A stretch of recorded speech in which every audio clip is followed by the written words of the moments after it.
Hey everyone, it's Minaxa. This video is going to be a supercut compilation of my entire Perfecting FNAF Custom Nights series, partly because I'm busy working on bigger projects, but also because I just wanted a little break. In case you haven't seen any of them before, or you just felt like putting a long video on in the background, today is your lucky day. And before the video begins, I do want to give a quick reminder that my Minaxa plush campaign is still live until March 1st. If you're interested in getting one, make sure to do it soon, because after the deadline, they're gonna be gone forever. And that's all I have to say. Sit back, relax, and get ready to find out how players perfected FNAF Custom Nights.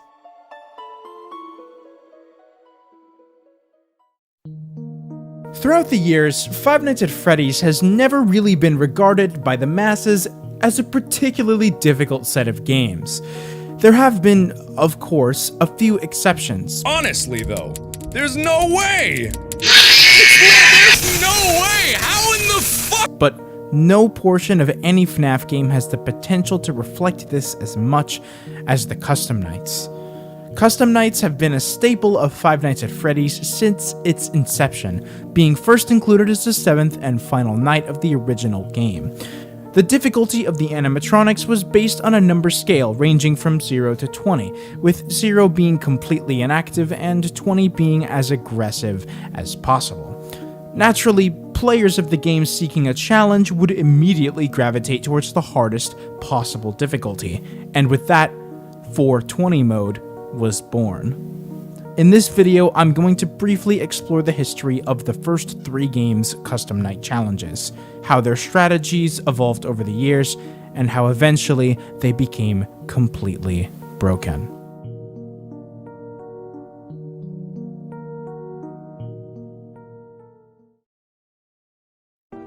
In retrospective discussion, the original 420 mode from FNAF 1 is often regarded as one of the easiest of the series' challenges.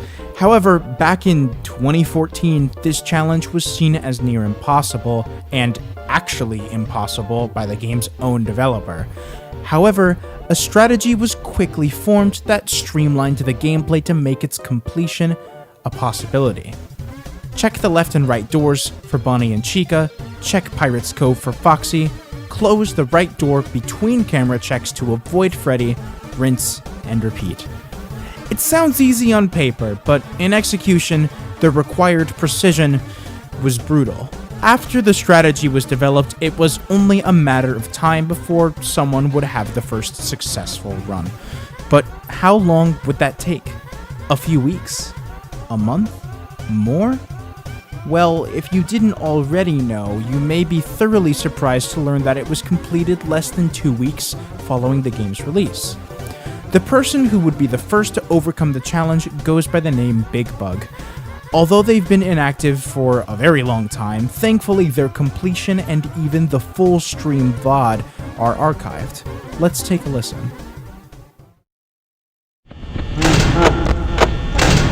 Okay, crunch time. 5 AM at 4%. It's more like 4.5 actually. This might be the run.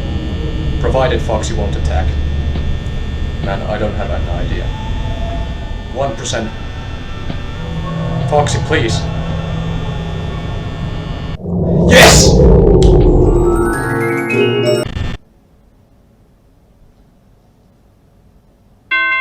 Yes! Yes! Oh! Sorry guys, we did it! Oh my god! Oh, I can't believe it! It's done!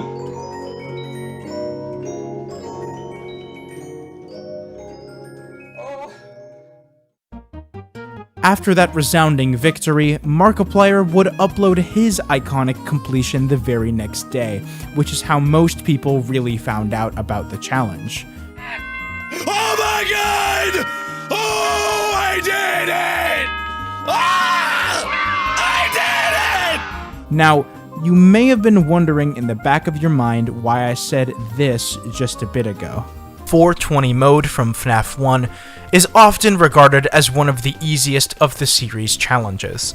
Well, this is because we now have a much easier strategy that trivializes this challenge. Allow me to explain. So, there are 3 crucial mechanics that were either unknown or ignored when this challenge was first partaken. Number 1. Foxy is stalled by any use of the camera, not just Pirate Cove. Number 2. Freddy is also stalled by use of the camera, but only if you're watching him directly. Since he's so aggressive in this mode, the only reasonable way to utilize this is on cam 4B, when he's one step from getting to you. Number 3.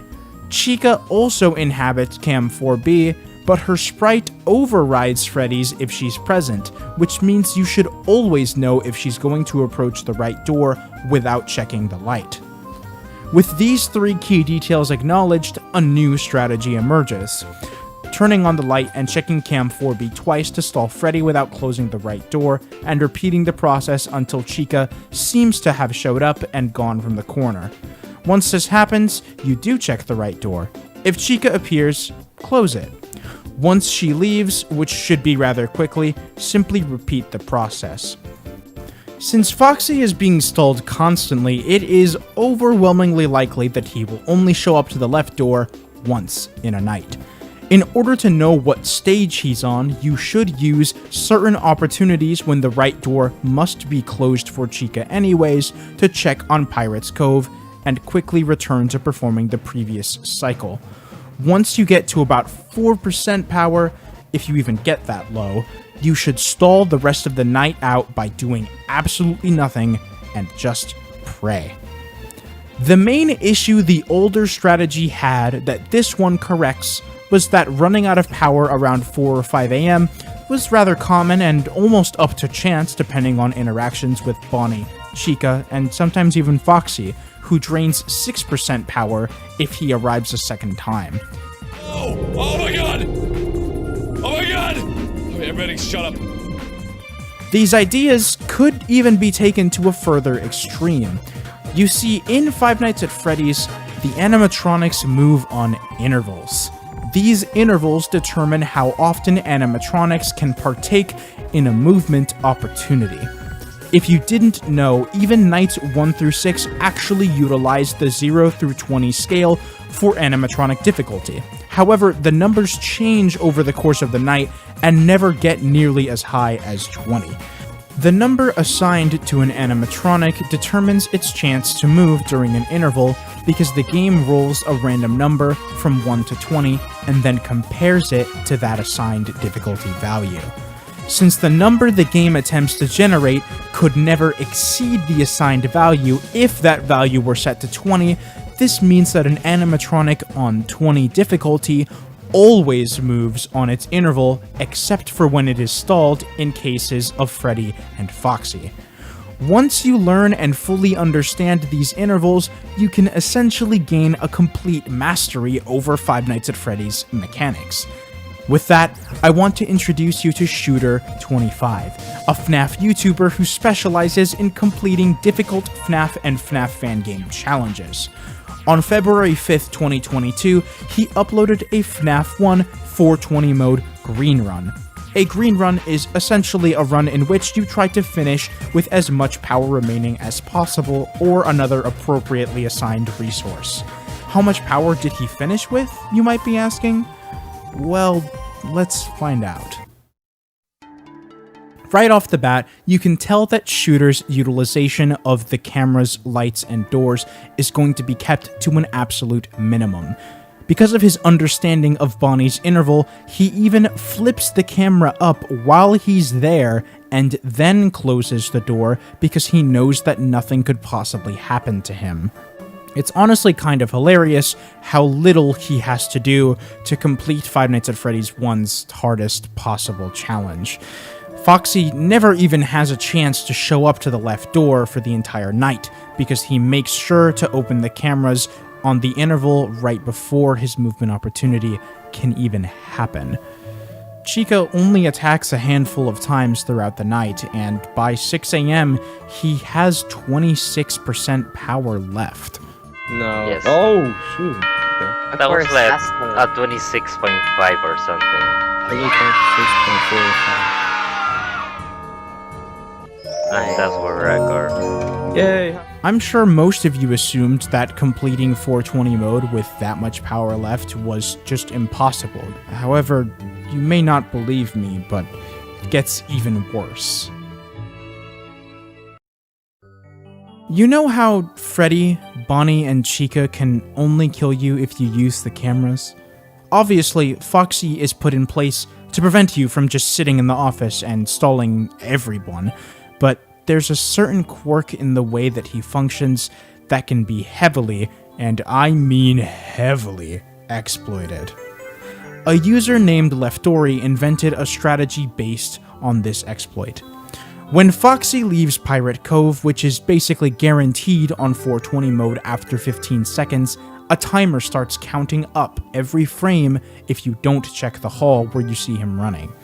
When it gets to 1500, Foxy spawns at your door. Generally, at 60 FPS, this would be about 25 seconds, which is the figure that most people understand. But what would happen if we could somehow use a third-party program to alter the game's frame rate? Well, since the timer for the night counts seconds and not frames, you can beat Five Nights at Freddy's 420 mode without doing a single thing, as long as you manually set your FPS to 2 or 1. And that is how FNAF 1's 420 mode was completely broken.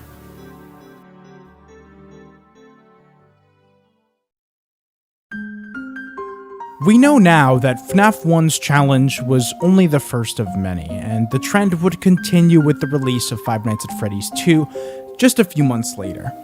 Compared to the previous game, this game had almost 3 times as many animatronics to deal with. Because of this, the game was inherently more difficult than its predecessor, and even to this day has a negative reputation because of its hectic and often seemingly unfair nature on harder difficulties.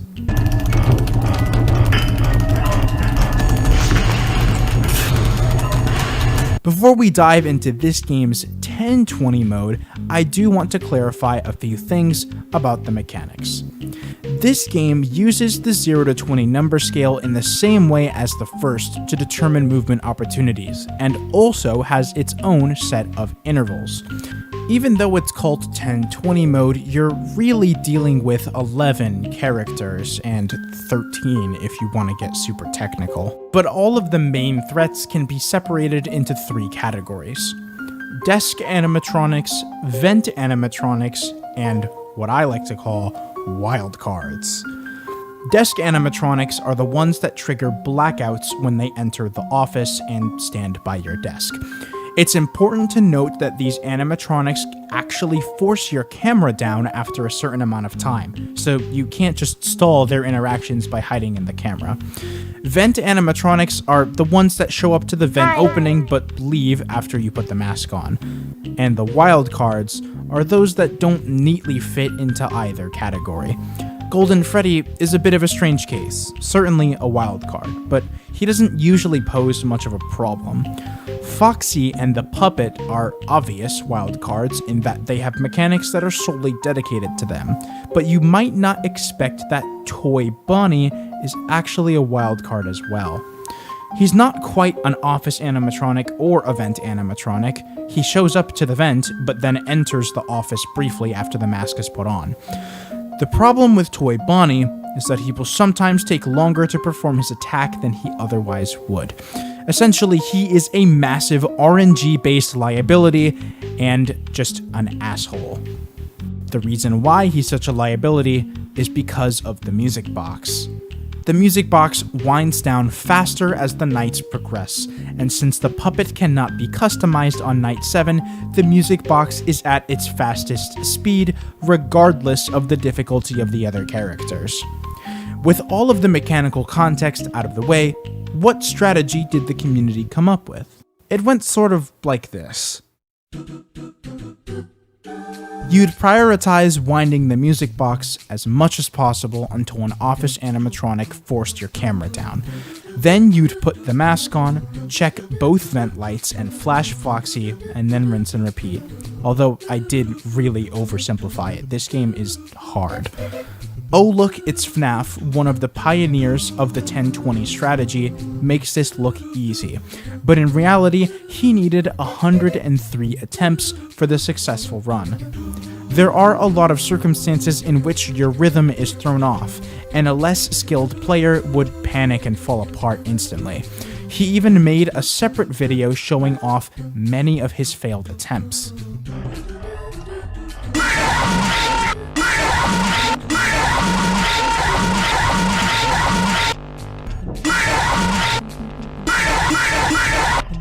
While he was attempting 10-20 mode, he made a Reddit post that he would frequently edit with his discoveries. And I'd like to add a quote from this post that really shows how much of an issue Toy Bonnie is in this challenge. Toy Bonnie is the biggest bitch in the game. He sits in the right vent for a couple seconds. If you look at the cameras, he'll probably jump out at you. If you put the mask on and watch him crawl by, your music box will be unwound the hell up. Flash your lights a bit before trying to rewind, or Foxy will probably get you. And despite all of this, on November 13th, 2014, just 2 days after the release of the game, Oh Look, It's FNAF would upload his completion of 10-20 mode. He even received a personal congratulations from Scott Cawthon, and the community praised them as a legend.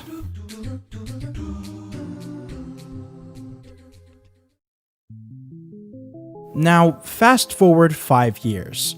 In September of 2019, DJ Sterf, a prominent FNAF community member, uploaded an over hour-long guide on 10-20 mode.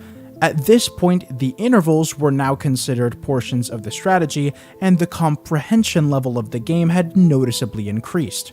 However, he would outdate his own strategy 2 years later with an even longer guide video. The new strategy, pioneered by a handful of the community's smartest contributors, was more reliable and had players winning easier and more often. Allow me to introduce to you the right vent camp strat. The video begins by setting the stage with some extra clarification on game mechanics and knowledge. Though I won't go quite as in-depth as he does, I will be pointing out the essentials for you guys. For context, despite being called 10-20 mode, in reality, every character in the game actually has their difficulty capped under 20. The night lasts for 420 seconds, and most of the game's characters have movement opportunities on 5-second intervals. However, the game's forced blackouts by desk animatronics I described earlier and Foxy's attack opportunities both operate on 10-second intervals. This means there are 84 minor intervals and 42 major intervals in a night. Since blackouts force the player to don the mask anyways, anything in the left vent will simply go away. Often you also have to wind the music box for a specific amount of time, and if you're too greedy, you'll get off of this cycle. It cannot be stressed how important it is to stay on it. The biggest wrench in this strategy, as expected, is Toy Bonnie. When Toy Bonnie arrives at the right vent, after the mask is put on, he has a 50% chance every 0.5 seconds to begin his blackout phase. If there's no other animatronic waiting to attack after him. Since the game doesn't allow a simultaneous attack from any given desk animatronic and Toy Bonnie, and the nature of 10-20 basically guarantees an animatronic is always in queue to attack afterwards, the circumstance changes. Rather than 50% every half a second, it's 33.3% every whole second. This means that instead of having to wait 1 second on average, it's 3, including the 5 seconds of the attack itself. Although the chance is remarkably low, it is possible that Toy Bonnie could stall for the entire length of a fully wound music box, which is 16.67 seconds. Of course, this is assuming that you'd have a full music box at any given time, and assuming Foxy wouldn't have killed you already. There is an entire other set of hypothetical strategies that are used when you are slightly out of phase relative to the interval that you want to be on, but it basically all boils down to trying to get back in phase as soon as possible, as it is significantly less comfortable to be out of that cycle. Although I have grossly oversimplified this strategy, I believe that is the gist of it. A few months later, Shooter 25, who I mentioned earlier, would take this strategy to an actually rather logical next step. If the gameplay is so heavily based on intervals that are rather even, why not just use a timer? You might be wondering, why does this work any better? Well, let me quote from the description of his video. Foxy's usual killing opportunity is every 10-second interval, but he shouldn't be able to kill you either if you are in a blackout or if you flashed him in the last 50 frames. Note that Foxy may still be able to kill you even if you follow this, but if you are consistent and fast with this, you should be fine. That's why in this strat, I time the blackouts so Foxy doesn't kill me. Using an adjusted version of this strategy, Shooter was able to later achieve the pinnacle of skill and mechanical comprehension that FNAF 2 has to offer. He got a FNAF 2 1020 green run where the flashlight battery never depleted past the 4th bar for the entire night. The main reason why this works should be pretty obvious at this point. It's just really understanding how Foxy's interval works to an incredible degree, and the timer certainly helps. And that's how FNAF 2's 1020 mode was completely broken.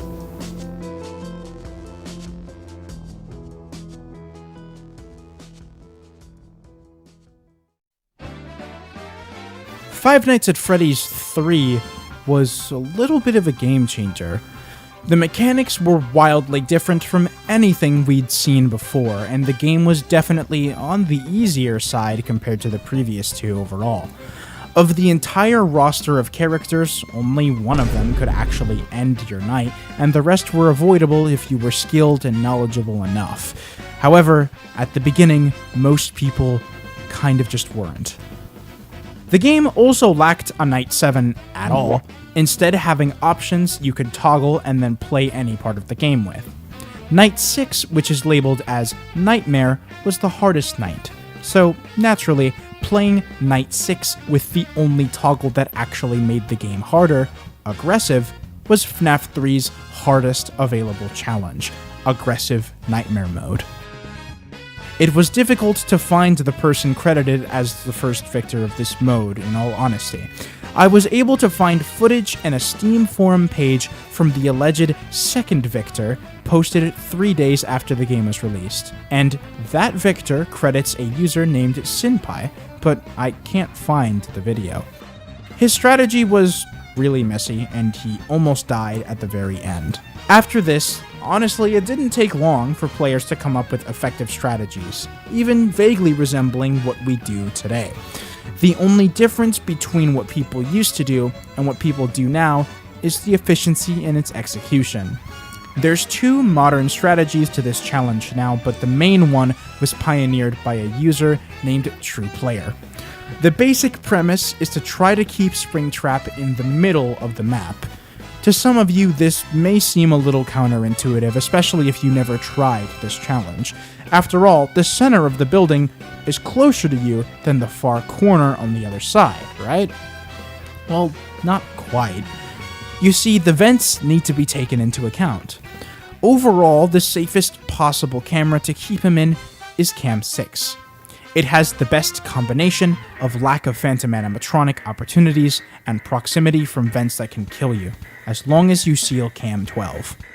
Unfortunately though, keeping him in Cam 6 is a luxury you'll hardly ever have, as Springtrap's movement is completely random. So what about the errors? Let me explain how they work. The order of priority should be audio error over camera error over ventilation error. The audio lures are your main weapon against Springtrap, but you can only use them twice before they need to be reset.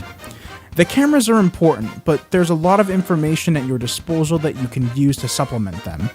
Even when the cameras are disabled, you can use the extra long static to know whether or not an audio lure successfully moved Springtrap to the camera you're looking at. The camera errors are also based on how long you actually use the cameras. So if you use them sparingly, the errors will appear less often.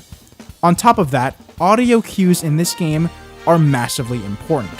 Springtrap has audible footsteps, both in and out of the vents.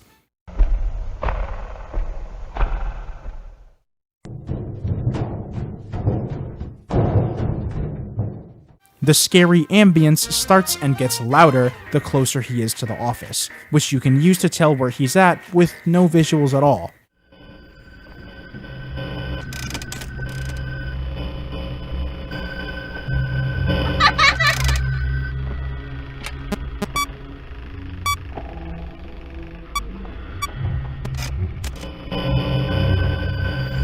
Hello?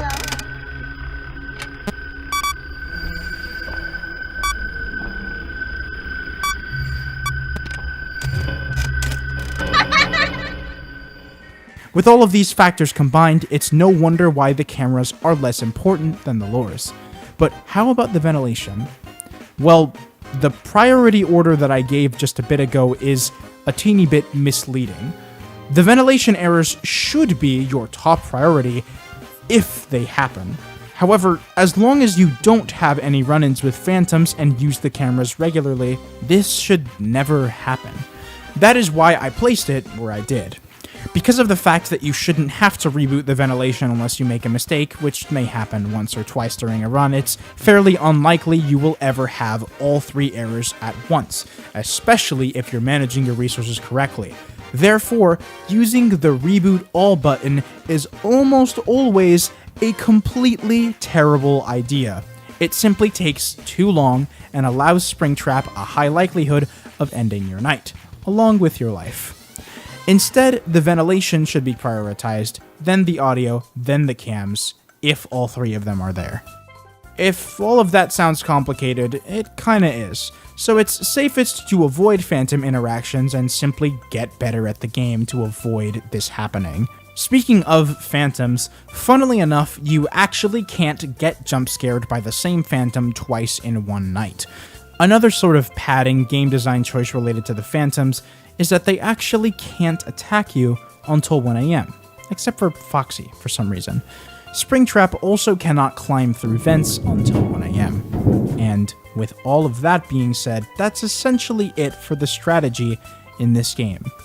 Using this understanding, Shooter was able to beat the night without getting a single error, posting the video in February of 2021. This signified an absolute mastery over this challenge and over this game. Now, normally, this would be the part where I show off a green run. However, this game doesn't have anything that could resemble a power meter. Or does it? Well, if you remember way earlier in the video, I did say that if there was no power, that a green run could technically represent another appropriate resource. How about beating the night without any audio lures? A user named Freddy Game Player had made a shocking realization about the game's mechanics. Since Phantom animatronics can't attack twice in one night and Phantom Freddy has a chance to show up right around 1 AM, you can get him to jump scare you on purpose, while being ready to reset the ventilation straight away. Then, if timed correctly, Springtrap should be right about to enter your office. If you let him enter the office and scroll to the right side and briefly open your camera every 8 to 10 seconds, you can stall his jump scare in a state where he cannot move away from you and prevent ventilation errors by opening that camera regularly. If you do this right, you can skip almost the entire night's gameplay. And that's how FNAF 3's Aggressive Nightmare Mode was completely broken. About a month ago, I made a video explaining the mechanics behind the first 3 Five Nights at Freddy's games, and how skilled players used those mechanics to bring the games to their absolute limits. To tell you the truth, the reason why the video wasn't longer was because I just thought that the rest of the games didn't have that much in terms of interesting topics to cover, and I was just wrong. And I decided to leave it up to you guys whether or not I would make a part 2. Needless to say, the response on the first video was overwhelmingly positive, and I thank all of you for that, so why don't I just give you guys exactly what you want? If you've been on the channel before, welcome back, and if not, hello. My name is Minaxa, and today I'm going to be talking about how players perfected FNAF Custom Nights again.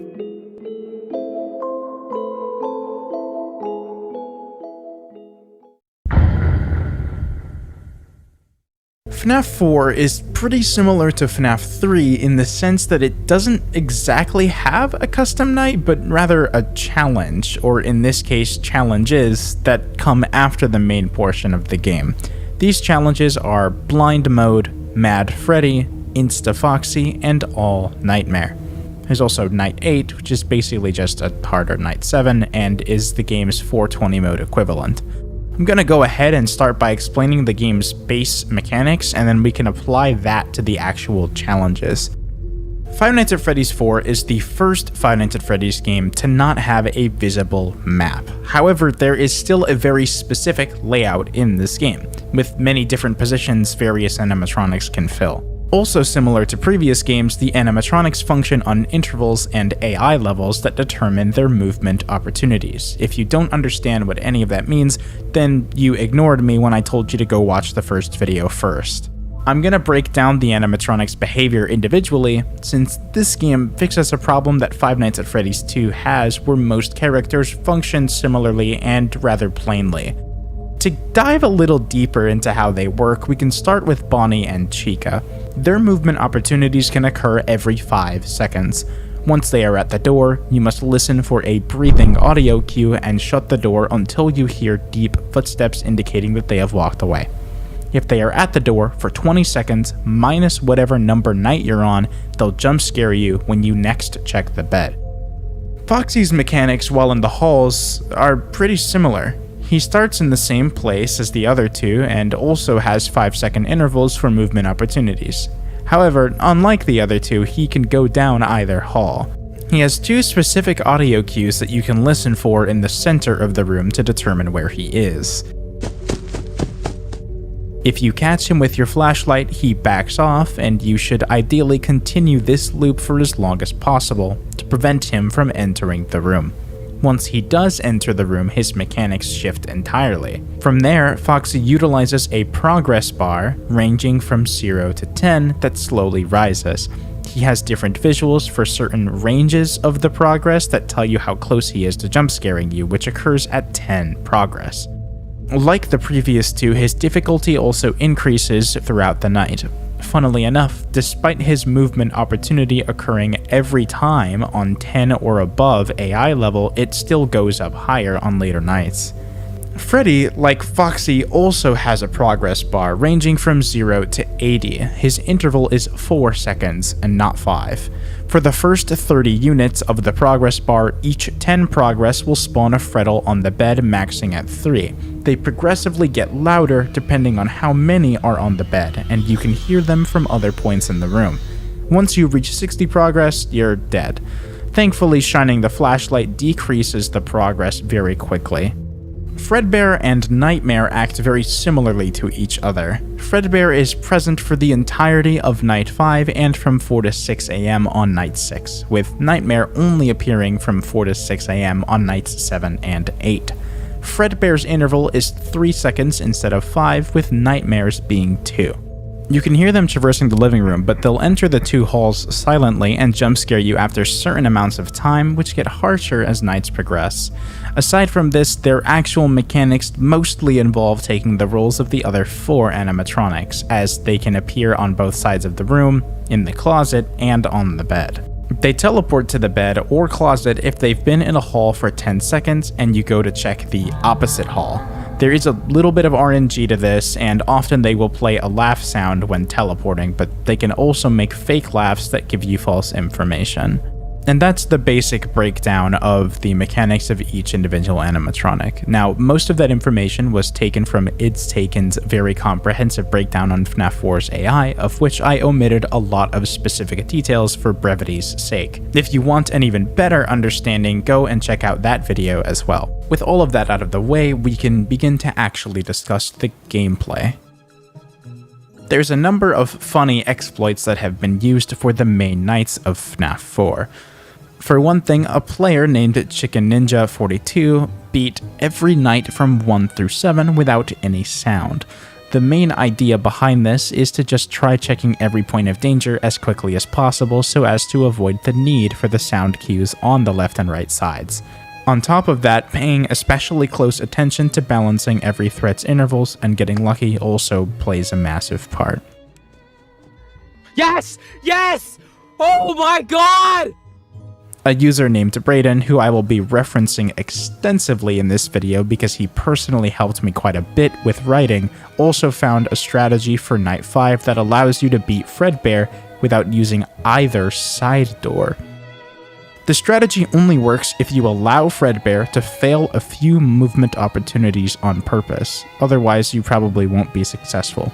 Let me read an example situation that Brayden would come up with in his description. If he moves to the left hall, I would wait for 3 more movement opportunities to pass, then start counting to 10 for the teleport timer. At about 6, I would then run to the opposite door to teleport him inside the room and wait at the door until the full 10 seconds. This is done so that if he happens to succeed the first movement opportunity, you stop his regular timer before you die, but you also don't force him in too early in case he failed 3 movement opportunities. This will not work if he fails 4 in a row, but if you tried to account for 4, you'd probably die if he happened to succeed the first. So I had to settle for 3 when creating the strategy. Similarly to modern strategies for FNAF 2's 10/20 mode, a timer is utilized to make sure that the intervals can be kept track of properly. After that, it's just a matter of not messing up, and you can beat Fredbear without ever using a door. Moving on to 420 mode, the first person to beat Night 8 was a user named Dinky Dana. The completion was only a day after the game's release, but it should be noted that Dinky Dana was one of the few people who were on Scott's VIP list at the time and got access to the game a little earlier than most. The thing I find most interesting about this run is what he says at 3:25. I'm wondering if it's going to change at 4 a.m. like the other nights. This means he didn't even know for sure that Nightmare would be showing up at 4 a.m. because no one else had time to show it. Lo and behold, come 4 a.m., he does appear. Then it's just a matter of clutching it out for the next 2 hours. Yes, we just beat a Night 8! 420 mode, we beat it! 6 a.m., we beat Night 8! Oh my gosh, we got all 4 stars. You can actually get... The main thing to note from this very first completion of 420 mode is that he let Foxy in ridiculously early on into the night. In reality, it's possible to keep Foxy out of the room for the entire night, as long as you manage his sound cues alongside the other animatronics you have to worry about. To be quite honest, managing Foxy correctly was just about the only major optimization that 420 mode really got, at least for the most part. Where FNAF 4 really gets fun is in its other challenges, which can be stacked upon each other to form even harder gameplay. Blind mode forces you to rely on only your ears and awareness to play the game. Mad Freddy halves Freddy's interval from 4 down to 2. Insta Foxy and All Nightmare are rather self-explanatory. Funnily enough, All Nightmare is actually considered easier than most of these other challenges being stacked upon each other, so considering that, you may be able to guess that FNAF 4's hardest possible challenge is Blind Mode, Mad Freddy, Insta Foxy, on Nightmare Mode, or Night 7. The first person to beat this challenge was none other than DJ Sturf, an iconic figure in the Max Mode community and FNAF community in general who I talked about in the previous video. This was done on the Halloween patch for FNAF 4, which makes mostly visual changes aside from the mangle ambient noise that plays for the entire night. Another minor thing to note is that, although it isn't shown in this video, he does complete the Fun with Nightmare Balloon Boy minigame to skip the first hour of gameplay entirely, which you should obviously do. To someone who didn't understand FNAF 4 very well going into this video, a blind mode challenge probably seemed a bit ridiculous to you, but the audio cues are definitely more important than the visual information in this game. That being said, that doesn't mean that it's easy when the visual information is totally absent. The reason why this challenge is so hard is mainly because of Foxy, or in this case, Mangle. If you remember what I said for 420 mode, the ideal strategy is to keep Foxy out of the room for as long as possible, but Insta-Foxy makes that impossible. So the second best thing is to be able to manage him by seeing what stage his progress is on, which is also impossible because you're blind. On top of that, Mad Freddy makes the attention that you'd want to give to Foxy spread even thinner than it otherwise would have been. Overall, the circumstances formulate a deadly combo that makes Foxy the biggest problem. Yeah, left. Just close it. Oh! Okay, we got it. That's the last one. That's number 6. That was by far the hardest. Oh my goodness. If we fast forward to a few years ago, strategies for this challenge had gotten a little more specific in what you should do so as to give as much success as possible. Ideally, you should visit the closet and hold the door shut on Foxy for 7 seconds immediately upon beginning the challenge. It's also recommended to keep your cursor in the center of the room when leaving the bed so that you don't accidentally perform an unintended action, because you hardly have time to make silly mistakes like that. It's also recommended that a timer is used not necessarily to keep track of the intervals, but more simply to keep track of the night itself. FNAF 4's nights are 6 minutes long, 1 for every hour. So by the time you get to 4 minutes, you'll know exactly when you need to shift your focus to dealing with Nightmare. With regard to his fake laughs, they're kind of an unfortunate RNG point of the challenge. You can minimize your chance of dying by always checking the bed first and then the closet, because it takes less time to do that, but either way, it's still kind of a matter of getting lucky. There is a way to reduce luck, however. Not for Nightmare, but for everyone else. You see, around December of last year, Brayden, who I mentioned before, did a demonstration of a strategy made by a user named Ace. This strategy is capable of eliminating all luck and making the first 4 hours impossible to die on if done correctly. How is this possible? If you guessed it involved a timer, you have a sharp intuition. The way this strategy works involves the intervals. However, unlike the other games we've talked about before, there is a set pattern you can utilize in your route to eliminate any chance for RNG. The steps go like this. Start the timer as soon as the loading screen vanishes and immediately head to the left door and flash it. From there, get rid of the frettles in the bed and then rush to the closet for Foxy. At this point, your timer should be at 11 seconds. Then close the door for 7 seconds until you hit 18. Then flash the frettles again until 21 seconds and run to the left door again. This is just the initial setup. If the setup was done correctly, the left door should be reached for the second time by 25 seconds. Just after it crosses 25 seconds, which should be on that 5-second interval, by quickly closing, reopening, and closing the door again, you can then safely flash the hallway at 30 seconds. Then repeat the same on the right side as it crosses 35 seconds and flash at 40. Then run back to the middle to complete a full cycle of the route. The timings from here should be consistent until 4 AM, and it seems like an in-game hour is about a cycle and a half of this route. The reason why this works for Freddy and Foxy is simple, since it's just a matter of giving them the right amount of attention. But what about the other two? Apparently, whenever you close the door on Bonnie or Chica when they're in the middle position of their progression, the game forces them to show up at your door, and they can't be reset if this happens. However, if you just close, reopen, and reclose, the game forces them to be pushed back like you'd normally want them to be, which makes them consistent, thus making everything consistent. Because this strategy standardizes basically every aspect of the gameplay, you could technically beat this with blind mode and no sound. However, that still leaves a massive nightmare-shaped elephant in the room. You can't really standardize Nightmare's gameplay if you have zero information. It's just not possible. So far, nobody has beaten the entire night with blind mode and no sound, since it's kind of just dumb luck and no one wants to try that because it wouldn't be that fun. Though it is technically possible.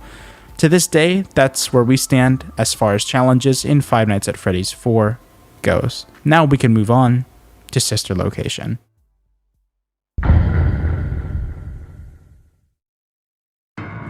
Five Nights at Freddy's Sister Location came out on October 7th, 2016, and it was entirely far more ambitious from every FNAF game that came before it, choosing to have different gameplay every night and have a lot of free-roaming aspects. However, there was a secret ending that could be accessed by going to the private room on night 5, which is more commonly known as Private Room or Ennard Boss Fight. The Ennard Boss Fight is the first time we get to experience conventional FNAF gameplay since FNAF 3. The night is a ridiculous 9 minutes long, and the power goes down at a rate of 13.8% per hour, leaving you with only 17.2% for your own use. If you guessed that this night was going to have green runs, you'd be absolutely correct. The map layout is pretty simple, and there's no quirky mechanics to deal with, it's just you and Ennard.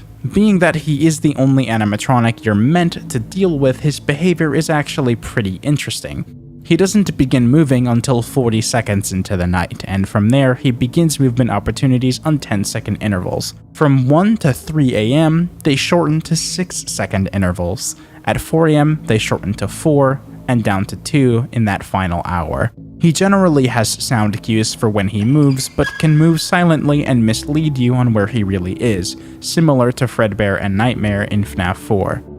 This is to make sure that the cameras aren't redundant, I assume, but they should still be used sparingly so you don't waste power. If you were to run out, his movement opportunities would decrease to every half second. Though, if it's any consolation, his movement opportunities have a 50-50 chance of succeeding regardless of any other factor throughout the night, so you could still survive if you were close enough to the end. As far as I know, the history of the Green Run records on this night started on August 26th, 2021 with a player named Kaylin achieving an 8% tied PB run. From this point forward, she would carry every single Green Run world record on the Ennard Boss Fight to this day. But how was it done? Well, at this point, it should be no surprise that a stopwatch is used to monitor his intervals. On top of that, since the map is rather small and you will usually get very specific audio cues, you can do what you'd do in FNAF 3 and 4 and keep track of where the animatronic is in your head. However, since his movement opportunities function on 50-50 chances, there is quite a bit of RNG dictating where he'll actually end up at what time, which translates to how well a green run can go. In instances where he moves into either the left or right closet, he's guaranteed to go up to the door on the next movement opportunity.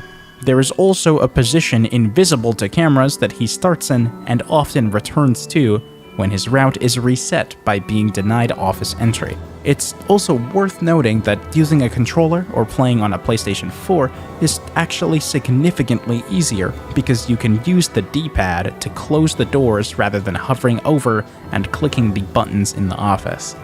The main things that really suck about attempting this specific green run are the 50-50s on movement opportunities and the sheer length of the night. For most of it, you're just going to be sitting and staring at a timer, hoping that an unfortunate series of silent movements isn't about to kill your green run.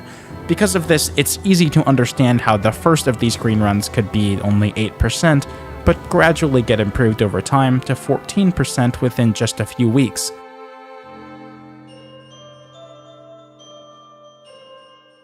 Then, Kaylin achieved the current world record almost 2 years ago now, 15.8%, only 1.4% off of the theoretical perfect green run. And to this day, that's where the entered boss fight green run stands. There's one more thing that I can briefly show off related to this, just because I think it's cool. So, 6 months ago, DJ Surf was able to beat the night without using the camera at all. Basically, it just requires getting lucky with not having silent movements through the doors. It's not particularly impressive compared to the high-level green runs. I just thought it was neat and worth mentioning. It worked. What was my power left? Oh my goodness. Now we can move on to the big stuff, the Custom Night DLC. Sister Location's Custom Night DLC was released on December 1st, 2016, about 2 months after the original game. Just like FNAF 2, the hardest challenge was this game's version of 1020 mode. Also, like FNAF 2, it's useful to separate the threats into categories just so you know exactly what you're dealing with, but before I tell you about the categories, I'll go ahead and talk about how they all work in great detail. Ballora operates on sound cues to tell you which side of the office she's near and how close to the door she is. She has a counter that gets set to 50 every time she moves, which goes down by 1 every 0.2 seconds. Once her AI level is greater than or equal to this counter, she moves again. At 4 AM, 5 will be added to her AI value, with an additional 5 being added at 5 AM. Funtime Freddy also has sound cues on the sides of the office, and he will send Bonbon into your office through the door if it's open. His counter is set to 30 at 10 seconds into the night, or once he switches sides, which goes down by 1 every second. Similarly to Ballora, once this counter is greater than or equal to the AI level, he will switch sides again. At every 3-second interval, a random number from 0 to 39 is picked, and if Freddy's AI is greater than or equal to it for at least 250 frames since the last movement occurred, he will send Bonbon, which has a 2 out of 3 chance to be on the same side as Freddy, and a 1 out of 3 chance to be on the opposite side. Compared to that, Yendo is pretty simple, drawing a number between 1 and 25 every time the camera is flipped. If the AI is greater than or equal to that number, he will drain 1 oxygen every 20 milliseconds and kill you after 100 minus the AI level times 2 frames. Funtime Foxy has a counter that gets set between 40 and 50 when viewing Cam 7, along with a timer for when he leaves. Every quarter second, 1 is subtracted from this value, and if the counter is less than his AI level, he will advance in his progression by 1 stage, and that counter will re-randomize. He will attempt to attack when the timer reaches a value lower than his AI level. Once Foxy leaves, he will knock on the right door once 5 seconds has passed. If he's thwarted successfully, his timer will be set to a random value between 30 and 40, 1% of your power will be stolen, and his progression value will be reset to a number between 0 and 1. Bonnet is another simple one. Similarly to Yendo, a number between 0 and 30 is drawn and compared to her AI level when the cameras are flipped. If her AI is greater, she will appear, and you must click on her nose before she finishes advancing to the left side of the screen. Bidybab functions on 3-second intervals, at the end of which a number between 0 through 49 is drawn and compared to her AI level. If that value is greater, she will advance by a stage. Her final stage will be reset if the vent door is closed on an attempted office entry. Similarly to Ballora, her AI will increase by 5 at 4 AM and 5 again at 5 AM. Electrobab will advance towards the closet in Cam 4 with a counter being set to 30 every time this advancement is done, or when you shock them to go away. Every second this counter goes down by 1, and when that counter becomes less than or equal to their AI level, they will appear. Every 5 seconds, 1% of your power will be drained, but the entire process is reset if you give them a controlled shock. Minarina has near identical AI to Electrobab with a counter set to 30 that goes down by 1 every second that acts once it becomes less than or equal to their AI level. However, the action that gets done here is a progression by 1 stage, which resets their counter. Every stage makes them drain 1 oxygen, but at increasing speeds. Stage 1 is 0.5 seconds, Stage 2 is 0.25 seconds, then 0.1 seconds, 0.07 seconds, and every subsequent stage is 0.05 seconds until a controlled shock resets them to stage 0. Mini Arena 2 is another copy and paste of Yendo and Bonnet's AI, but instead it adds 1 Mini Arena to your screen in the office until there are 5 of them, which do not go away. Finally, we have Lolbit, who serves as a superficial distraction which can be dissuaded by typing LOL onto your keyboard during gameplay. On 3-second intervals, a number between 0 and 49 is drawn and compared to his AI level. If it is greater and the LOL keys have not been pressed within the last 5 seconds, he will appear on the first monitor. After 150 minus the AI level times 3 frames from that moment, he will appear on monitor 2. And after the same amount of time, he'll appear on monitor 3, and after that, if he's allowed to fully progress, his logo, which covers your screen, will appear and automatically go away after 400 frames. And that is a very detailed explanation of how every animatronic in this mode works. So how do we categorize them? Well, the easy one is office animatronics, which are Bonnet, Yendo, Lolbit, and Minarina 2. Then you have sound cue animatronics like Ballora, Freddy, and Bidybab. Then you can easily categorize the 2 shock animatronics into one set, and finally you're left with Foxy, who almost always needs to be quirky and different in the games that he's in. Individually, even just groups of these threats are pretty overwhelming for newer players, but altogether it makes for straight up sensory overload. Funnily enough, though, once you do learn what's going on, it's probably one of the most consistent and least luck-based of all of the max modes. As proof of this, it only took the challenge's first victor, Hippozilla, 30 minutes to beat after having practice on the... wait a minute, old version? I'll get to that in a bit. Since power is a pretty constrained resource on this night, the main strategy involved keeping your camera on Foxy for most of the night and switching to the closet cams to get rid of the ones that drained power and oxygen when necessary.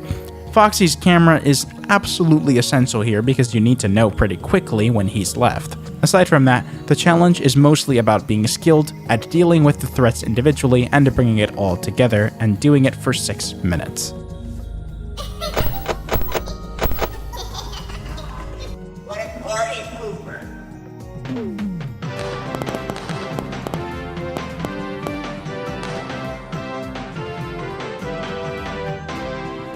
As a quick fun fact, a user named Insta has actually beaten this mode at 200% speed. It has certain advantages and disadvantages. For one thing, the night is only half as long, and the game goes so fast that sometimes Funtime Freddy's attacks may cancel themselves out. However, Bonnet is super fast, Funtime Foxy needs to be checked every 2 seconds, Lolbit appears more frequently, Bidybab is super fast in the vents, and Yendo only gives you a 0.75 second window before straight up killing you. It's pretty damn absurd, but it was done. Come on. Yes! Yes! Yes! Yes! Oh my god. It took me too much time. Jesus Christ. They thought I was you. Holy crap, it took me too much time. So, what about that old version that I mentioned a bit ago? Well, on December 2nd, Scott would unlock Golden Freddy mode in an update for the Custom Night DLC. He himself had managed to beat it on the first few difficulty presets, but the very hard difficulty, which was 1020 mode, he said he couldn't even get past 1 AM on. This was the pre-patch version of Sister Location's Custom Night. The update that released on December 3rd would add a bit more power to 1020 mode and also added the secret cutscene you received for beating it, and only then was anyone actually able to complete the challenge. Because this game had some mechanics that ran on frames similar to Foxy in FNAF 1, there were people who beat the pre-patch 1020 with frame rate manipulation that allowed them to have more power than they normally would have. That trick could also be used to achieve insane green runs, but none of these were counted as legitimate completions for obvious reasons. Months would pass, and those months turned into a year, and then it just kept going. Nobody would dare to even attempt it because of how difficult it was. Until Zombie Gabriel came along. Hey YouTube, Zombie Gables here, and today I'd like to bring you my completion of Old 1020, the very first in the Five Nights at Freddy's community, and the only one probably for a while, because this is absolutely insane, said impossible by the creator himself, and has finally been proven wrong. I'm able to predict it. That's so good. I'm gonna really hope I didn't lose power there, because if I did, then runs down. Or maybe I'm really far behind. That was close.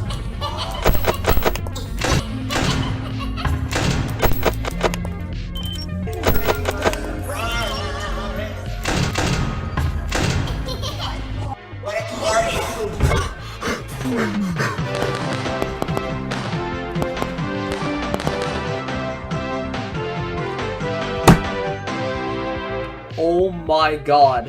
I just did the hardest thing in the FNAF community. No way.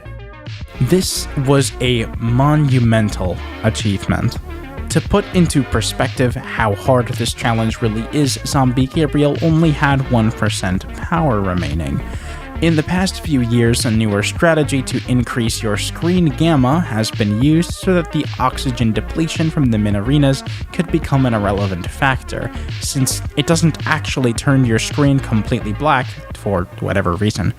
A lot of people decided to use the strategy, and a lot of other people decided not to use the strategy, as it's definitely leaning towards being a cheese strat. After averaging the remaining power from many successful runs that would come after it, I calculated that the average power remaining in the run often would be about 0.42%, with every run ending on either 1 or on a 0% blackout. Knowing this, it should go without saying that doing green runs on this version without frame manipulation is just straight up impossible. So I'll go ahead and talk about post-patch green runs instead. Actually, I lied. On January 7th, 2022, Shooter25 uploaded a 4% green run of the pre-patch challenge. This time, a timer and the gamma strat were being combined so that the gameplay could be as efficient as possible. The timer would make it so that inputs could be performed more precisely for the animatronics that ran on intervals, but when you're doing it at this level, it basically becomes a Ballora and Bidybab RNG fest. The next day, while aiming for a 5% run, he'd get a crazy 7% run instead. Funnily enough, DJ Sturf had theorized this wasn't even humanly possible. About half a year later, Bulon would get an 8% run, then 9% on November 1st of that same year. Then finally, on May 18th, 2023, the current green run record for the pre-patch challenge happened, a 10% run. According to them, 11% is the realistic human limit for this challenge, and 13% is the theoretical max. The same runner also has the post-patch world record, which stands at 24%, and that should probably show you just how difficult pre-patch really is.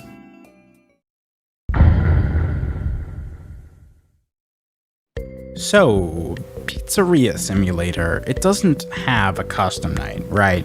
But theoretically, there are still plenty of factors that you could consider to make a hard challenge. If you have all salvages, all ads, no upgrades, and limit yourself to not using any of your tools, you arrive at the hardest Saturday, which is what I'll be talking about in this section. For anyone unfamiliar with the game's mechanics, the goal of the office sections in Pizzeria Simulator is to complete a set of obligatory tasks on a computer in front of you. In total, these tasks take about 129 seconds with no upgrades, but this is only under ideal circumstances, because unfortunately, to your left and right are big-ass vents that make up a complicated system of rooms for the animatronics to roam in as they slowly inch towards you.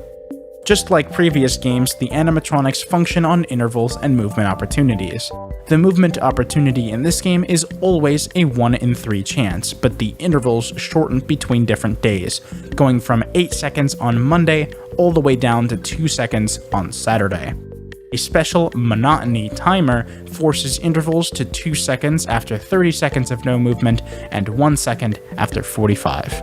The biggest issue with the gameplay is that many activities will increase your sound risk, that is, your % chance of being heard by an animatronic.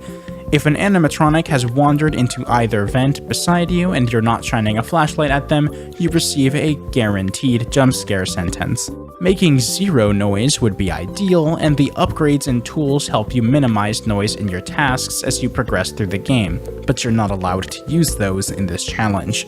This game also introduces a temperature mechanic, which kills you automatically at 120 degrees Fahrenheit and goes up while using the computer. As if that weren't enough, each of the 4 ads has a 25% chance to play loud, blaring music for 5 seconds every 20 seconds. Thankfully, if an ad has played once throughout the night, it won't play again, kind of like the phantoms on Nightmare Mode in FNAF 3. And if they overlap, then the one that didn't show also counts towards that clause. So, what's the strategy for this? Well, the funny thing about Pizzeria Simulator's office gameplay is that unlike every other FNAF game, it has no time limit. You could theoretically play for as long as you wanted. So, if you want to know what the strategy is, after doing some math, I determined that only about 16% of this run's length was spent actually performing the tasks. The other 84% is spent camping the vents in near-death situations. Although you can overlap tasks with camping the vents as well, this cannot be done if one of the animatronics is too close, or they'd certainly hear and jump scare you. After 13.5 minutes of mind-numbing gameplay, Shooter would complete Pizzeria Simulator's hardest Saturday.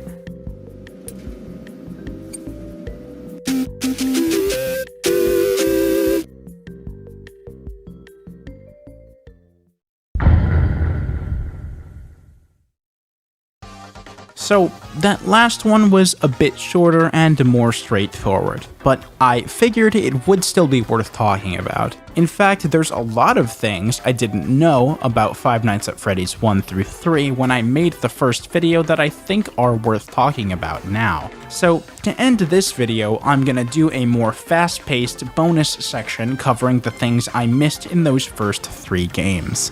So, using this incredibly precisely timed sequence that involves Foxy's jump scare, you can soft lock Five Nights at Freddy's 1 in a way that lets you beat the night without using any cameras. You can also use this same trick to get the theoretical best possible green run on 420 mode, which is 28.7%. Since it is a completely unintended bug and not just a gameplay exploit, it's not really valid in competitive discussion, but it is a cool thing that exists.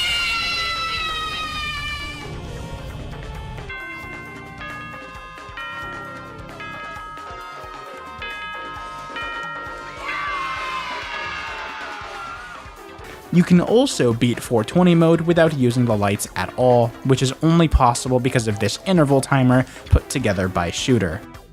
The same idea is utilized to beat 420 mode whilst stalling Freddy on the stage for the entire night.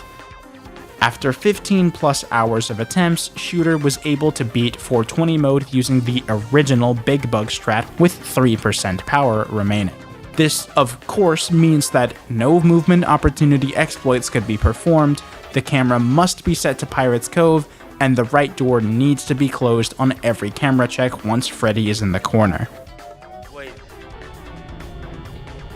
Oh my god. Let's go! Oh my god! What? That was almost 4%. What? Now, Five Nights at Freddy's 2. Just a few weeks ago, a new strategy for 1020 was discovered called the -3 strat, and it's kind of insane. The strategy was first beaten by Insta. As crazy as it might sound, it gets its name from the fact that it takes 3 animatronics out of the equation entirely. There is a glitch that tricks the game into thinking you are watching 2 cameras at once. Normally this would be useless since you only get to actually see one of them. However, Withered Freddy, Withered Chica, and Withered Bonnie are stalled if you're viewing the parts and service room. So this strategy removes them from the night entirely, giving you significantly more free time to wind the music box, and turning Toy Bonnie into more of a good thing since he allows you to get rid of any other toys in the vents.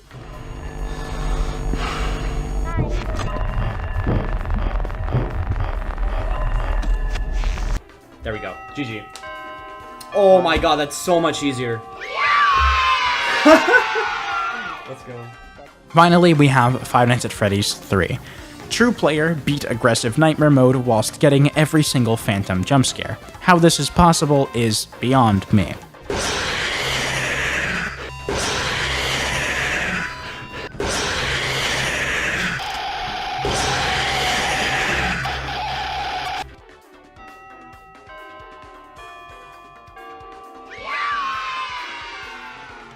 Freddy game player was able to beat aggressive nightmare mode with a ventilation error for the entire night, which is pretty heavily RNG based but does have a strategy that involves keeping Springtrap as far away as possible and manually tracking him through the vents and cameras.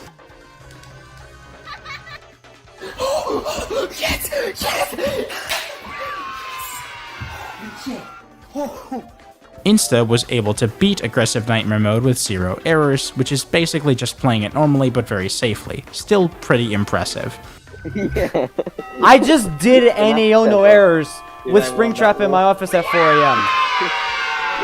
This is my third time.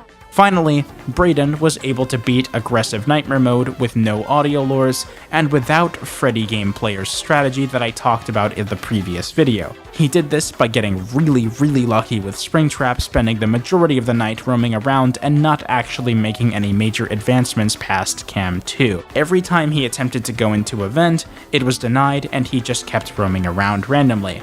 This lasted somehow until almost 5 a.m.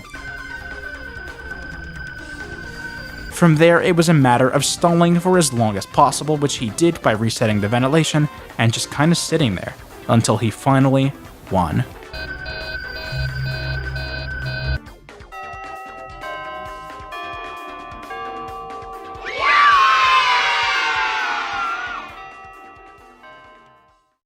Now, I'm sure all of you are probably wondering about the one game that I left out.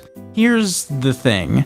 Ultimate Custom Night is very complicated.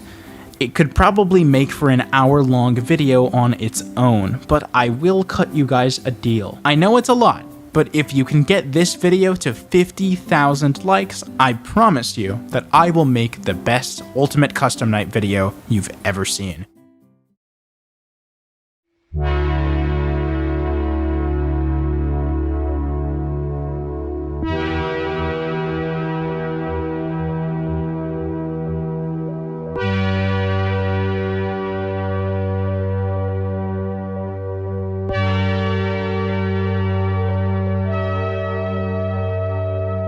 Five Nights at Freddy's is one of the most popular game franchises of the past decade. Although it's a series generally known for its horror, the Custom Nights allowed for a more difficult experience, and this attracted a small portion of the community to dedicate themselves to pushing these games to their absolute limits. I've already made 2 videos on this topic, but now there's only one game left to talk about. It was harder than any Five Nights at Freddy's game that came before it. After the game came out, it wasn't long before everyone started asking the same question. Who was gonna beat the hardest challenge first? This is the quest to perfect Ultimate Custom Night.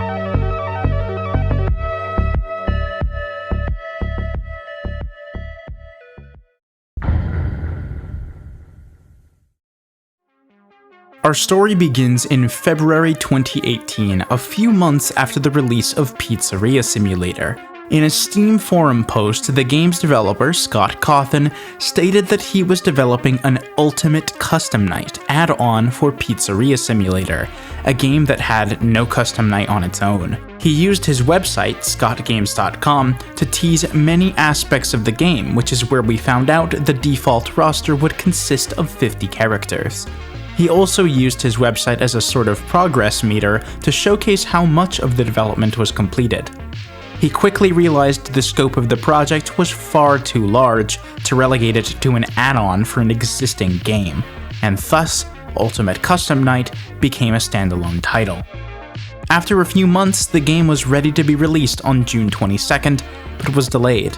This is because Scott had agreed to not release the game until a certain FNAF YouTuber got back home from his vacation. So, on the 27th, the game was finally released. As you might expect, the concept of dealing with 50 different characters at the same time is pretty mind-boggling. Unlike challenges from previous games, this one would be a lot more complicated and significantly more demanding.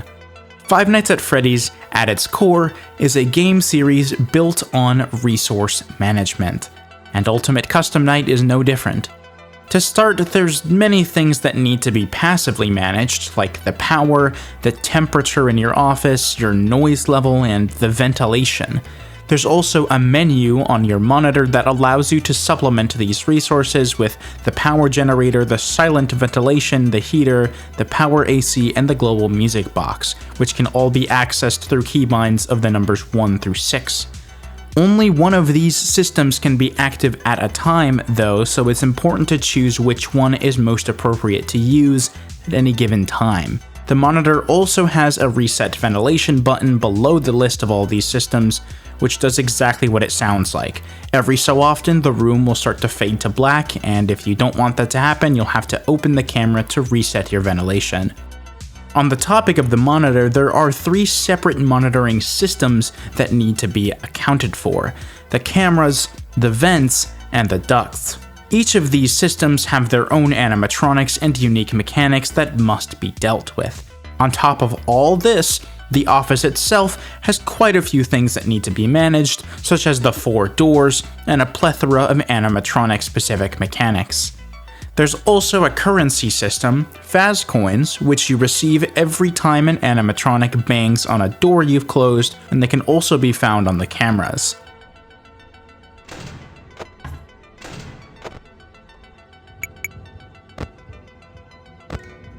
Finally, the nights last exactly 4.5 minutes, and there are a few power-ups that you can get from playing the game to make your life a little bit easier. But a lot of the time, people would opt to not use them because you'd have to go back to the menu to turn them on, and ultimately they usually weren't that useful. For anyone who's unfamiliar with Five Nights at Freddy's in general, the AI level of any given animatronic, their difficulty, ranges from 0 through 20, with 0 marking a character's complete absence and 20 obviously being the hardest. The game also has a scoring system that assigns 10 points per 1 AI level added to the night, so with 50 animatronics at a value of 20, this makes the maximum possible score 10,000. And that's essentially it for the basic mechanics of Ultimate Custom Night. Obviously, this challenge is so hard that brute forcing it would just not work at all. In order to ease into it, people opted to learn the game in parts, by learning animatronic mechanics in groups. From there, as people figured out the game, they would start to work their way up to 50-20 by adding more and more of them to the mix. But in order to understand the true difficulty behind this quest, it's inevitable that I'll have to at least give a basic explanation of how every character in this game works. That's right, all 50 of them.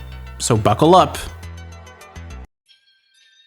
The character roster is arranged in release order of the games, so I'll go ahead and do it in that same order, starting with the FNAF 1 animatronics. Freddy advances in stages on the left hallway before getting to your door. If the door is closed, he resets and starts over. Bonnie and Foxy are intertwined, both showing up in Pirate's Cove. You can tell which one of them is there at any given time by looking at the animatronic figure on the left corner of your desk. If you view Pirate's Cove while Bonnie is active, he'll scream and turn off the cameras for a brief moment. For Foxy, he will attempt to slowly enter your office in separate parts, but checking on him in 14 or so second intervals will minimize the RNG that determines his progress, and it's also best to check the cameras when his figure isn't on the desk. Chica sits in the kitchen, and the game checks on every 15-second interval whether or not the global music box is on. If it's not on, she has a chance to get mad, and you'll know if she stops banging pots and pans together. To fix this, you have to go over to cam 4 and press the button to switch what music is playing manually. Moving on to the FNAF 2 animatronics, Toy Freddy is a bit of a funny case because he kinda just sits on cam 8 playing his own version of Five Nights at Freddy's on a computer. The enemy, Mr. Hugs, moves about every 15 seconds. If Toy Freddy loses the game he's playing, he'll blame you for his loss and has a certain chance to attack on every camera flip. Mr. Hugs got me again. Toy Bonnie and Toy Chica are pretty much the same, having a chance to enter the office every 15 seconds and simply needing the mask put on to get rid of them. Unlike in FNAF 2 though, the timing for putting on this mask is very lenient, and it just needs to be right before they stop moving. Mangle is a vent animatronic, and you just need to close the middle door in your office every time you flip your camera, and you'll be safe. This applies to literally every vent animatronic, which also includes Withered Chica, Springtrap, Ennard, and Molten Freddy. I'll explain in more detail why kind of trivializing all of them at the same time works. Balloon Boy and JJ are another case where they function nearly identically, both having a chance to show up in the bottom right door. Balloon Boy temporarily disables your flashlight, and JJ does the same with the doors. Every 13 seconds, Withered Bonnie has a chance to enter the office if the cameras are up. Putting the mask on will make him go away, but he takes a varied amount of time to actually leave even if everything is done right. The puppet just needs the music box to be wound, which can be done easiest using the global music box. It takes 17 seconds for the music box to fully unwind, so you basically just need to make sure that you use the global music box for around 15 seconds on every other 15-second interval. Otherwise, you should obviously be using something more important, like the power generator, which subtracts 1 bar of usage from your power meter when it's on. The final FNAF 2 animatronic is Golden Freddy, and he's super simple. When he shows up, you just gotta flip the camera or mask to make him go away. That's all. Now, you may have noticed that some of the animatronics from FNAF 2 kind of just aren't present on the roster, like Withered Freddy and Withered Foxy. Well, this isn't exclusive to that set of animatronics. A lot of the characters just didn't make the cut for the game. If I had to guess as to why this is, he definitely was experiencing issues trying to make a game this complicated in the ClickTeam engine. This is probably also why a lot of the jump scares were grossly oversimplified into shaking PNGs for optimization purposes. In terms of FNAF 3 animatronics, I mentioned Springtrap being a vent animatronic earlier, so that just leaves the 3 phantoms that made the cut. Phantom Balloon Boy and Phantom Mangle both appear on cameras and will become nuisances if you take too long to stop looking at them. Mangle will enter the room and make a ton of noise, and BB will jump scare you and force you out of the cameras. Both of these things are rather inconvenient and could sometimes mean trouble if combined with bad timing. All Phantom Freddy does is slowly fade into existence within your office, and all you have to do to get rid of him is flash a light at him. If he succeeds in fully manifesting though, he'll perform a similar jump scare to Balloon Boy and inconvenience you if the timing is bad. The FNAF 4 animatronics include both main game and DLC characters, starting with Nightmare Freddy. His mechanic is very similar to the one from his respective game, and you just have to flash the Freddles in the office to prevent him from showing up. Nightmare Bonnie is a plush animatronic, which also includes Nightmare Mangle and Circus Baby. They all function similarly, appearing on Cam 2 at 1, 3, or 5 AM. You need to visit the prize corner on Cam 7 and spend 20 Faz coins each in order to buy their plushie to avoid them jump scaring you. There's also another item in this shop, and it's one of the cornerstones of the 50-20 strategy, the death coin. Buying it gives you the ability to essentially delete an animatronic from the night entirely, but it doesn't work on everyone. Obviously, buying plushies along with the death coin would be pretty expensive, but there's an exploit that makes your life easier that I will describe later on. Nightmare Fredbear and Nightmare are essentially exactly the same. They just come from different sides. You'll hear a laugh from the direction that they're attacking, and then you'll be able to see their red eyes in the doorway. All you gotta do is close the door on them. Nightmare Chica doesn't make an appearance in this game, but Jacko Chica does. This is the first animatronic I've discussed so far that's directly related to the temperature mechanic. As the office heats up, she'll start to materialize in both halls simultaneously, which can be stopped if both doors are closed. However, if the temperature is above 100 degrees, this won't work, and if the office gets too hot, you'll just lose. Generally, it's a good idea to just keep the office cool to avoid any of this. Nightmarion is one of the simplest, but also one of the most annoying characters. He'll appear on your screen when he's in the office and slowly fade into existence if your mouse cursor is on top of him. If he fully manifests, you get jump scared instantly. It's rather unforgiving, but thankfully there are only certain places where he can show up, so later down the line people learned to keep their mouse on only certain parts of the screen to avoid it being a huge issue. Finally, we have Nightmare Balloon Boy, who sits slouched over on the right side of the office. Upon every camera flip, there's a chance for him to stand up. When he does this, you have to flash your light at him to get him to sit back down, otherwise he'll jump scare you. If you flash your light while he isn't standing up, however, he'll also jump scare you. The only FNAF World character on the roster is Old Man Consequences, and he's really easy. Every 5 seconds you're not in the cameras, there will be a chance for him to appear. If he does, he'll display a little fishing minigame, and all you have to do is press C when the timing is correct, and he'll go away. If not, he temporarily disables camera access. Of the 4 sister location animatronics, 2 of them, Circus Baby and Ennard, have already been covered, so that just leaves Ballora and Funtime Foxy. Ballora functions the same as her sister location Custom Night counterpart, just listen to directional audio and shut the doors at the right time. Funtime Foxy is a bit of a doozy. He sits in Cam 6 and he has a sign outside his curtain that displays his showtime. You must show up to Cam 6 exactly on time, or you'll get jump scared because he'll be sad that you didn't show up to his show. It seems you couldn't make it to my show, so I brought the show to you. The first showtime will be anywhere from 1 to 3 AM, and after every successful showtime, a new one 1 to 3 hours later will be chosen. It's possible for a showtime to even be at 6 AM, and even though the night would technically be over, you must attend 6 AM shows as well, except for very specific circumstances which I'll talk about later. Now we're at the final game in the roster, Freddy Fazbear's Pizzeria Simulator. For some reason, Scott decided that 18 of the 50 animatronics in the roster should be from one game, so this one's gonna have a lot. First of all, Scott grouped the trash characters into Trash and the Gang, even though Mr. Hugs is playing FNAF with Toy Freddy and Pan Stan is just completely absent from the game. They're essentially just distractions, with the balloon having a random chance to take up space on a camera, and number 1 crate having a chance to whisper, and then bass boost jump scare you upon every camera flip. Helpy will have a chance to appear in your office upon every camera flip, and if you fail to click on him in time, he'll pull down the cameras and blast you with an air horn, making a lot of noise in the process.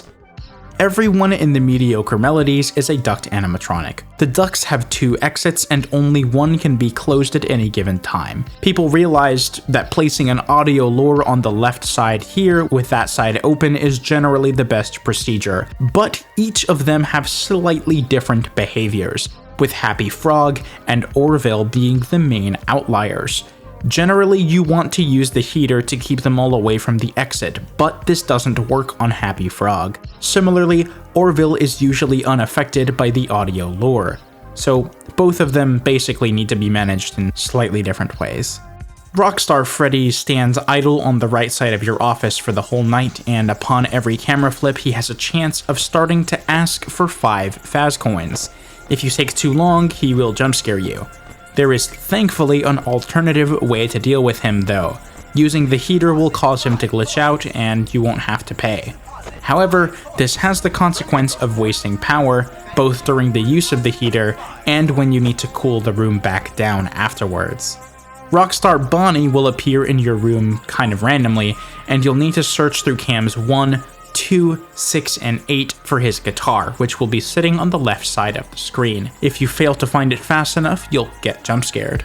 Every 10 seconds, the game will roll a number to determine if Rockstar Chica appears, with it then being a 50-50 on whether she shows up on the left or right hall. She won't enter the side of the office that has the wet floor sign placed.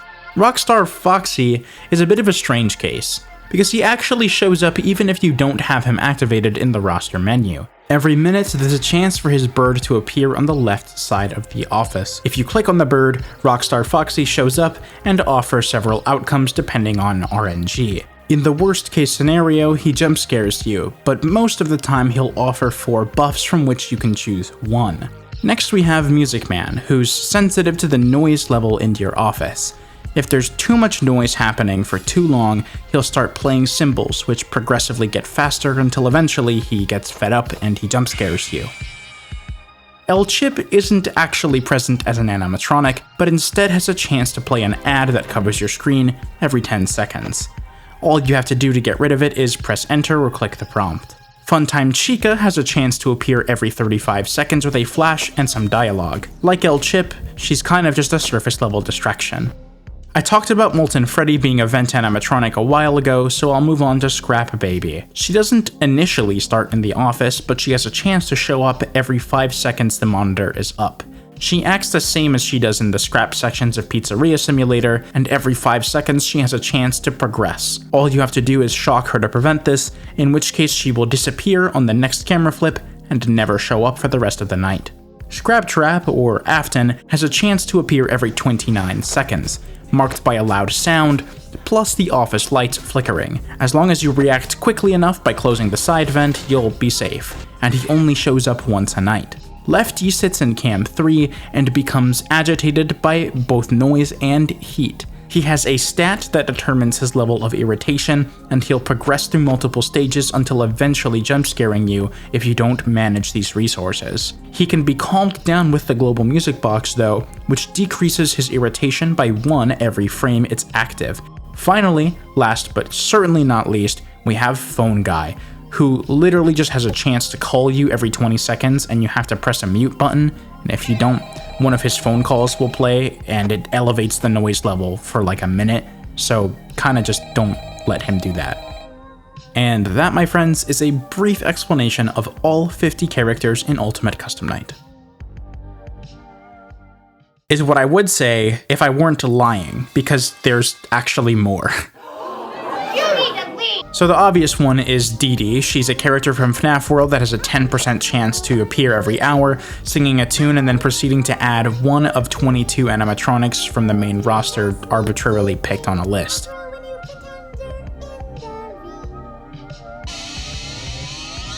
There's also 6 more secret animatronics that I've yet to mention. When playing 50-20 mode, Dee Dee is replaced by Zor, or Shadow Dee Dee, or whatever you want to call her. As opposed to having a 10% chance every hour, she has a 33% chance to appear every 10 seconds.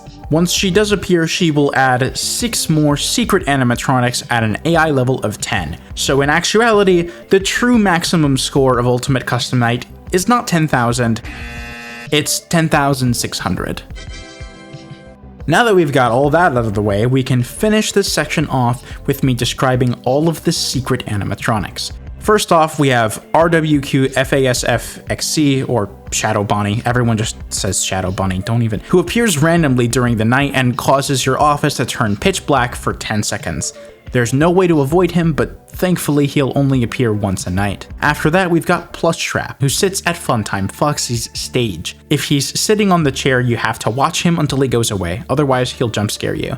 Nightmare Chica will also be added, and her jaws will slowly encroach on the player from the top and bottom of the screen unless the power AC is turned on. The final 3 are all from sister location, that being Bonnet, the Minarinas, and Lulbit. They act almost identically to their sister location Custom Night counterparts, with Lulbit specifically adding to the noise level for as long as he's on screen until LOL is typed on the keyboard. With that, I've completed my brief description of technically all 58 separate characters in Ultimate Custom Night. And now we can talk about the fun part, actually beating 5020.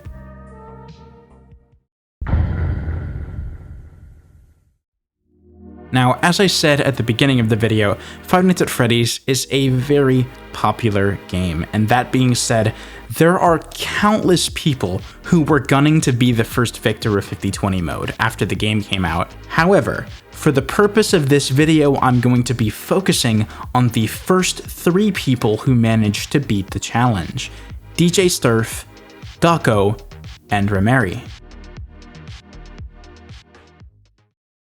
Alright, I'm not gonna leave until you put that seatbelt on.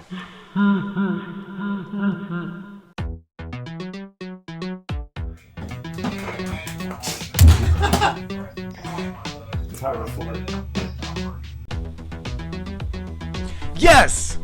Oh my goodness. If you're maintaining your temperature, you don't have to worry so much about Freddy. Go, go, that's it, that's it, that's it. Yes! If you've seen my previous 2 videos on Custom Nights, DJ Sturf should be a very familiar name to you, but I feel like I never really introduced him properly. His YouTube channel actually goes back to the very beginning of YouTube, with dozens of DDR videos from years ago. He started his FNAF career with a pretty impressive for the time 0 deaths run of the entire first FNAF game, including 420 mode. He even did one of the first green runs, completing 420 mode with 13% power remaining, which was the record from 2015 all the way up to 2019. He continued to be on top of FNAF challenges all the way up to the release of Ultimate Custom Night, and just like Dako, he started his journey on launch day. DJ Sturf was a prime candidate for the victory. Would he be up to the task?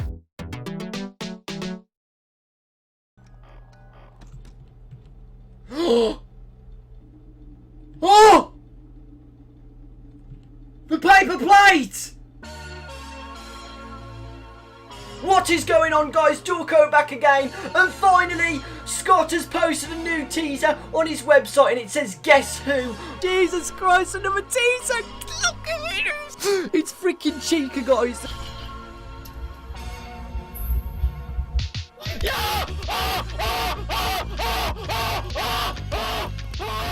Dako started his journey through Five Nights at Freddy's as one of the pillars of early FNAF theory crafting, with videos dating all the way back to January 2015. Fast forward to 3 years later, the entire game's release was delayed just for him. Yeah, that's right, the certain FNAF YouTuber I mentioned at the beginning was this guy. And on the day of the game's release, he was live on YouTube and locked in for the grind of his life.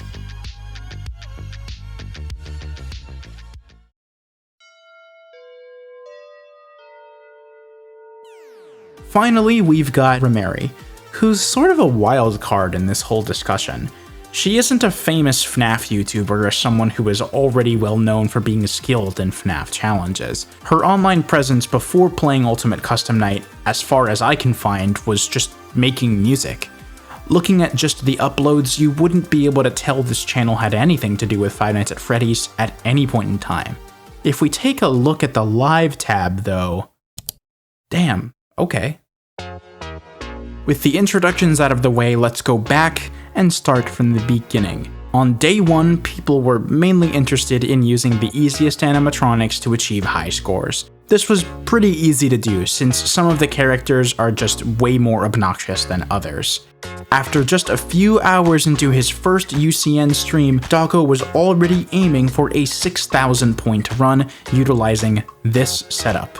This is a pretty good starting point to pave a path to 5020, as many of these animatronics just kinda do the same thing, or are just generally very easy. On the other hand, most of the animatronics that are absent are some of the most difficult to deal with. And as you'll come to find out in this video, the difficulty curve as you add more characters doesn't really look like this, it's more like this. Nevertheless, he did manage to pull through in the end and ended his stream with a 6,000 point high score. He spent the end of the stream trying his hand at 50-20 mode, and what did he have to show for it by the end?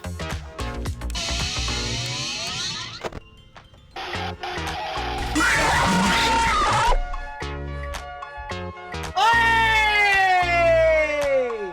29 seconds. Yeah, this is gonna take a while. DJ Surf was also able to get 6,000 points on his first day. Unfortunately, his 50-20 mode attempts went a little worse than Dako's, with him getting 28 seconds and not 29. Oh, I hit it! There you go. I recognize you, but I'm not afraid. A few days would go by, and by June 30th, Dako and DJ Surf successfully cleared 40-20 and 41-20 mode respectively. Yes! You may have noticed that I've yet to mention Mary, and that's because her first stream wasn't until 2 days after the game's release on the 29th. But just because she wasn't streaming doesn't mean she wasn't playing. Come on. Come on. Come on. Come on. Please. Yes! Yes! Holy shit! Oh, Dako, I'm going for your high score. I'm going to beat you. Maybe. By the time the 30th rolled around, she was sitting at a score of 7,400, with more than 10 hours of playtime on stream alone. Holy moly. Although she was lagging behind the other contenders in terms of score, she was still definitely putting in the work.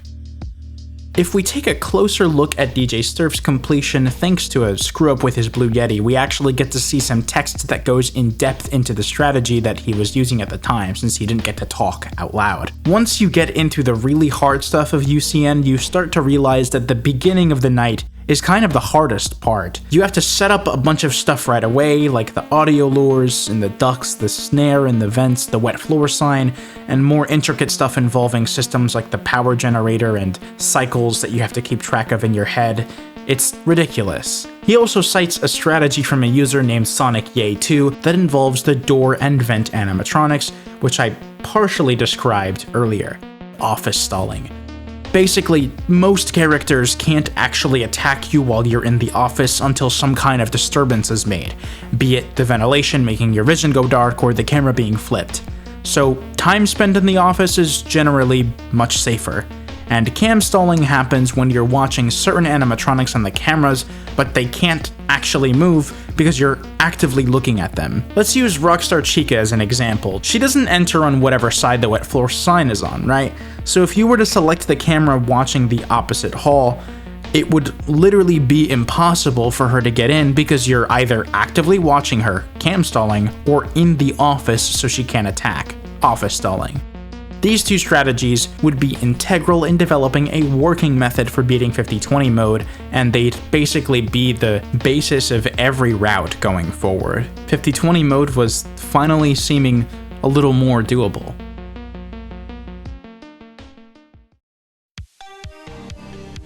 Going into the next month, July 2nd marked an important day for the quest to beat 50-20 mode.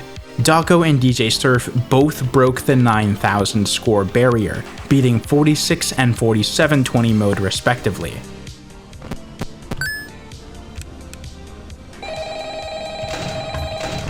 Alright. Yay! 9,400, 47-20. Yay! Yay, I can go eat dinner now. A key strategy in allowing this completion to happen came the day before from a YouTuber by the name of Fast Dasher. He posted a video showcasing a way to avoid paying 20 fast coins for each of the prize corner plush animatronics. If you put your camera onto cam 2 within a 20-second time frame after their arrival and keep it there until the next plush animatronic spawns, the game will delete the previous plush animatronic since its time is done, and replace it entirely, therefore rendering the problem void. This worked wonders for DJ Sturf's 4720 completion, and by this point, everyone was starting to get a hang of the cycles and patterns you needed to use to manage characters and resources like the power and temperature. Surely the completion of 5020 mode was just around the corner, but that couldn't be further from the truth. There's a problem with the strategy that Fast Dasher came up with, and it's that having other characters that require attention on the cameras would make this exceedingly difficult to pull off. As soon as you leave Cam 2 while doing this cam stalling strategy, the plushies would just kill you because you'd no longer be stalling. And thus, we arrive at the big roadblock that needs to be passed in order for a completion of 5020 mode to even happen. These three motherfuckers. These last three animatronics exponentially increase the difficulty of the game if added, as it forces you to check the cameras at random intervals and a lot more often than would be ideal. They don't just ruin the plushie cam stall strat, they make everything harder. I don't know. Those last three... I don't know. Anyway... The next day, DJ Sturf concluded that Foxy would be the best one to add to the mix, as it would allow him to continue using the cam stalling strat for the plush animatronics. Unfortunately, Foxy adds a massive RNG aspect to the run, since he basically has a random chance to progress further every time you flip the camera. This means that adding the other two animatronics, which both involve even more usage of the cameras, would just further exacerbate the problem Foxy causes. It really seems ultra random with Foxy whether Foxy will actually jump you or not. The obvious elephant in the room. The last two.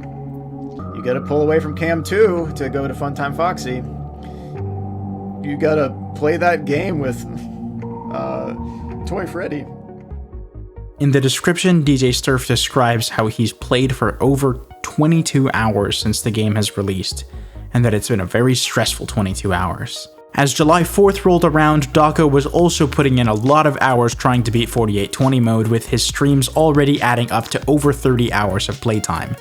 Instead of going for Foxy, he decided to add Toy Freddy instead. People pretty quickly realized that it was more viable for Toy Freddy to leave your fate up to chance than to check his camera all the time, but this obviously introduced another major aspect of RNG, because how quickly Toy Freddy lost was RNG, and how quickly he would try to kill you was also RNG.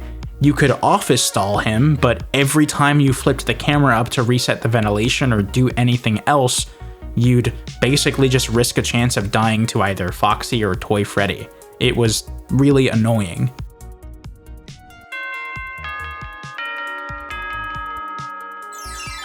I didn't put Foxy on because he was being a meanie tonight. I do feel like it's possible though. Well, looks like Dawko beat 4820 mode.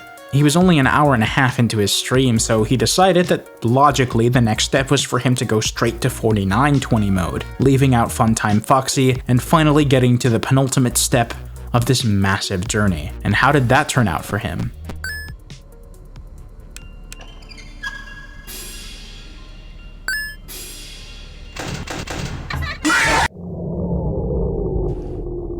That's what you get for leaving me hanging.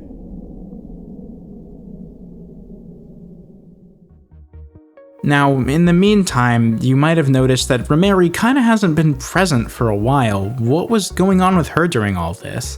Well, she was struggling a little bit. A few days earlier, on July 2nd, she was still stuck under 8,000 points whilst everyone else was aiming for 9,000. She was desperately trying to beat her high score of 7,800 with no luck. I'm not sure how much she was paying attention to the other competition during this grind, but either way, I imagine that this would have been a pretty discouraging rut to get in. But did she let it stop her though? Absolutely not. Come on. Yes. Yes. Woo! Yes! Yes! 9,000 bitches!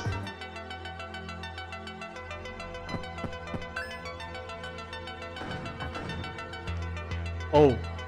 Oh! Oh boy! Yes! It's over 9,000! In just a few hours of playtime, Rameri had managed to boost her score to 9,400, closing the gap between the competition. The next day, July 5th, Dawko and DJ Sturf would both complete 4920 mode, with Rameri actively attempting to skip from 9,400 to 9,800 points to match her competitors. I've done it, boys. I've done it. I've freaking done it. I freaking did it! I freaking did it! Let's see. First, there's an introductory greeting from the company that I'm supposed to read. Thank you, Lord. Thank you, Lord. Final cutscene coming up, guys. Thank you so much for watching the stream.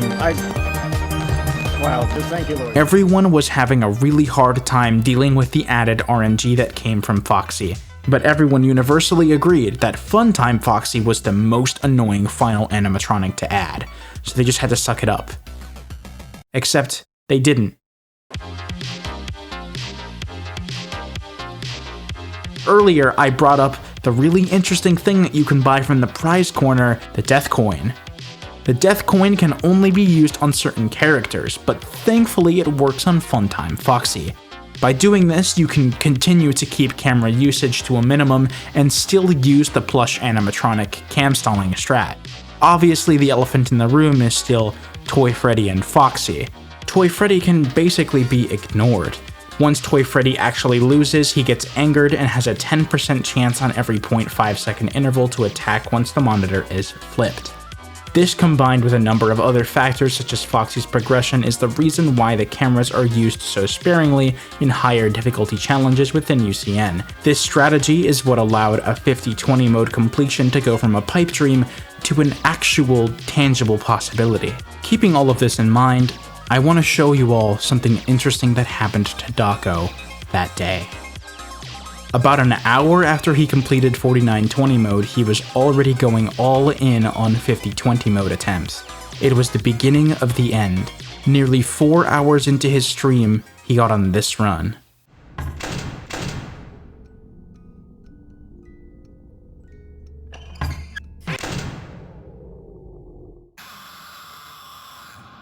Four AM. Good job. 4 AM, boys. 2 more hours, and we've done it. I never thought I'd get that far, I'll be honest. On July 6th, Rameri played on stream for over 11 hours, beating 4920 mode and finally joining everyone else in the grind for 5020. Dawko was having a bit of a hard time, and I honestly don't blame him. At this point, Rameri and Dawko had both put over 40 hours into streaming the game, with DJ Sturf putting in almost 30.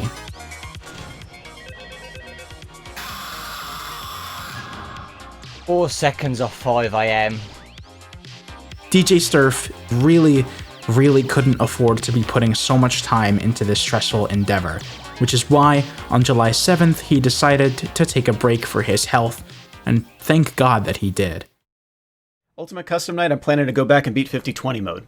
I think it's doable. I think I can do it. I'm very confident that I could do it. However, I need to be at or near 100% health to be able to do that. You know, prioritize your health over a video game that can be completed later.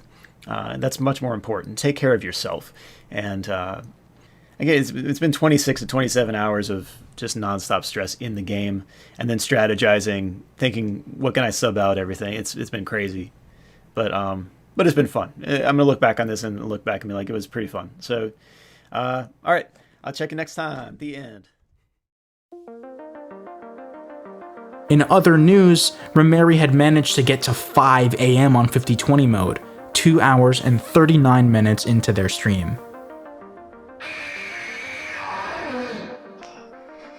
Wait. I beat Dawko. Oh my god. I have higher high score than Dawko. Oh. Dawko was able to beat her right back though, getting further into 5 AM with a 409.3. I'll take that. 20 seconds away from beating it.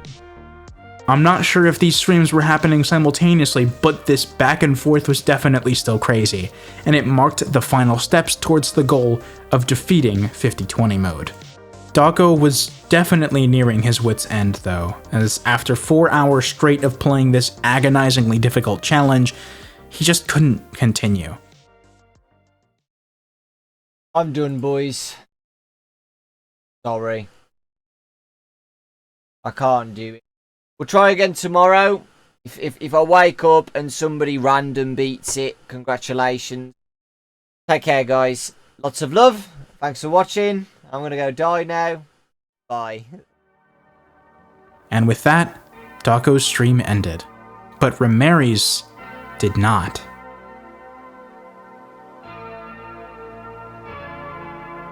Her stream went for nearly 12 hours. Although she was only able to get to 5 AM a handful of times, she didn't let that stop her. For some reason, the VOD on YouTube gets cut off at the end, so the stream was probably actually longer than 12 hours and the VOD just cuts off at that point for some reason. And her next stream starts with her having a higher personal best of 416.3, less than 15 seconds away from beating 50-20 mode. Nevertheless, eventually, this stream did end, and thus July 8th rolled around. Dawko was nowhere to be seen, and neither was DJ Sturf. Remari was a mere 13.7 seconds away from glory, and now nobody was there to stop her. Once more, she went live. Was this it? Was this the end? Why the music was?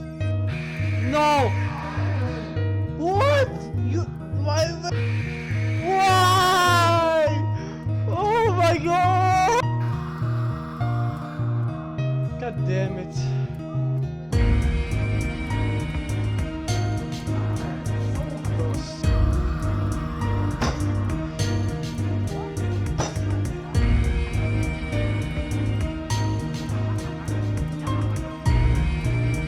Why?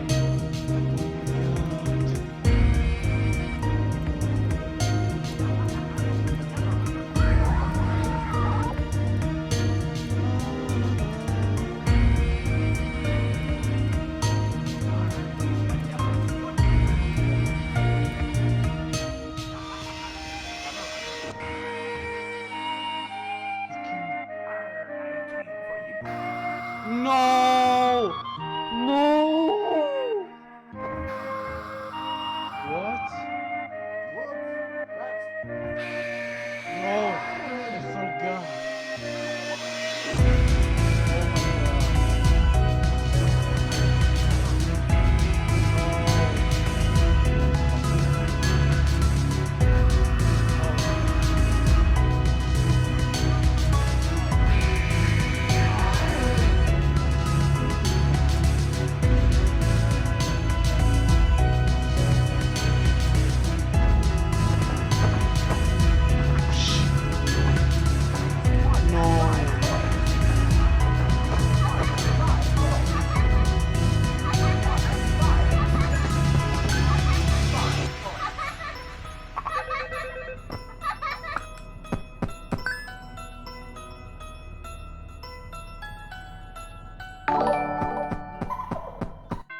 Oh my god! Oh! Holy shit! Oh my god! No! No!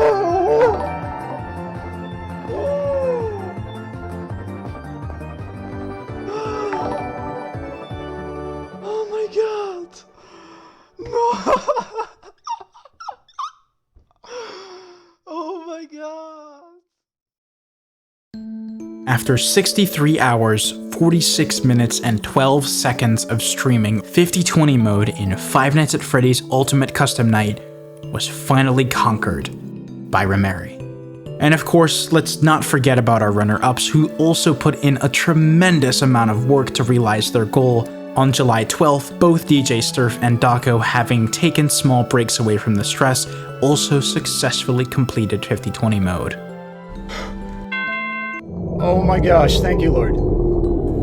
Okay, so that's And that's not even gonna give me the music. It's not even gonna give me the music. Wow. A nightmare is over. Oh man. Prayers from me through this time have been appreciated as well. And also for Daco, I mean, he's been going through such stress. I'm hoping that he's taking a break now and taking the rest that I took, but you know, after the fact. I don't think I could have pushed in all wisdom to get this first. I would have sent myself to the hospital. So again, I think I made the right decision. So anyway, that's it. Check you next time. Peace. God bless you. Stay tuned. And thank you so much for staying tuned. It means a lot. You're valuable as a person. God bless you. Check you next time.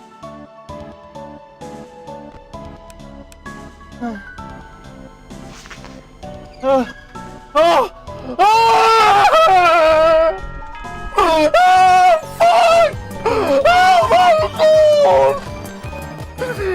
my god! Oh my kidding me! Well, this is a weird situation we're in right now, guys, because I didn't even think I was ever going to be able to beat 50-20 mode, ever. And you can see my reaction to beating it. That's the first time ever I have been that emotional to beating a challenge or anything, ever. I love you all to pieces, and take care of yourselves. And thank you for experiencing this with me. It's been a hell of a ride, and it's been worth it. Take care, everybody. Lots of love, and I'll see you all next time. Following the 3 original victors, countless more would beat 50-20 in their wake, with Scott personally compiling a list of the first 20 victors on a Steam forum. Wait a second. What? Even though the original journey to beat 50-20 mode was over, you couldn't really describe it as being perfected, right? After all, no matter how hard it was still easy enough that people could add arbitrary rules to make it even harder. And for the rest of the video, I'm gonna talk about the ways that people did just that. While Rameri and the others were busy relishing in the glory of having beaten 50-20 mode, Argon Matrix was going for an even harder challenge, 50-20 with no death coin. A very particular strategy was required in order to solve the obvious issues Funtime Foxy being present would present. First of all, you needed to make sure your ventilation resets were lined with every in-game hour so that you could check cameras during showtimes. Then you'd need to hope that you get a 1 AM first showtime so you can cam stall the first plushie, and you'd have to grind for fast coins to purchase the 3 AM plushie. Then you'd have to pray that you get a 4 AM second showtime so that you don't have to use the cameras at all past 5 to actually win. This strategy also relies on the admittedly possible chance that Zor doesn't spawn to summon the other 6 animatronics before 41 seconds, because if she doesn't, then Plush Trap will kill you before you even have time to do the route. All of this, of course, is on top of everything else that has to be dealt with in 50-20 mode. Needless to say, this is much harder than 50-20 with a death coin, and adds even more RNG. To put into perspective just how much more ridiculous it was, it took Argon 97 hours of playtime to achieve the feat, and he had died at 4:22 before beating it. Years later, True Player would invent an alternative strategy for no death coin that lessened the RNG factor, and to this day, it's the more widely used method. If you were to instead farm for fast coins starting from the very beginning, you could purchase both of the plushies you needed instead of just one. This would allow you to stay on Funtime Foxy's camera reliably throughout the first half of the night, and it honestly isn't that hard to do because there's a lot of interactions in the game that give you fast coins. The most important detail in letting this work is to never pay Rockstar Freddy fast coins and to always use the heater for him. That way you won't have to waste any of the coins you were collecting. Another player named Gumball, or Gumball V, I'm not sure, was the first person to beat no death coin while buying all 3 plushies, 2.5 years after the game's release. Funnily enough, the strategy isn't actually too different from what I previously described. The only difference is that you farm for more fast coins and buy all 3 plushies instead of just 2. The next thing that I briefly want to mention is sort of a last-minute addition that I found while editing, but I thought it was really interesting. Basically, a player named Brayden was able to beat 50-20 mode with no death coin and no plushies. It involves some strategies that I haven't quite talked about yet, but will elaborate on in the near future. Beating the game in this way was assumed to be impossible for a pretty long time, but it's thanks to a player named Cam UCN, who I'm gonna mention a few times, they're actually quite important, that sentiment was proven incorrect. It involves getting a 3 AM and 6 AM showtime for Funtime Foxy, and at 2:15 you need to switch off of Cam 2 for exactly 1 frame as 3 AM rolls around to check Funtime Foxy, and for some reason the game just doesn't end up killing you to the plushie if it's done on the exact frame. For the rest of it, you're going to be office stalling or Cam stalling both of them, the plushies and Funtime Foxy, so it ends up working out even without a death coin. There's one more challenge that I want to talk about in this general category that I think really pushes the limits of the game. It was arguably one of the most difficult possible things to do in Ultimate Custom Night. 50-20 mode, no death coin, no exploits, done by none other than True Player. So, what do we define as an exploit? Well, you remember at the beginning of the video when I described office stalling and cam stalling as being the backbone of 50-20 strategies? Well, throw them both out the fucking window because they're not allowed anymore. This basically means that everyone is attacking all the time. This challenge is so hard that in the description, he describes it as easily the hardest official FNAF Max mode known to man, and is by far the hardest video game challenge I have ever completed in my entire life. And that's coming from someone who has beaten 50-20 mode using various different methods and restrictions probably well over 100 times, if I had to guess. There is no way for me to describe how insanely difficult this feat is. True Player is no doubt one of the best FNAF players of all time.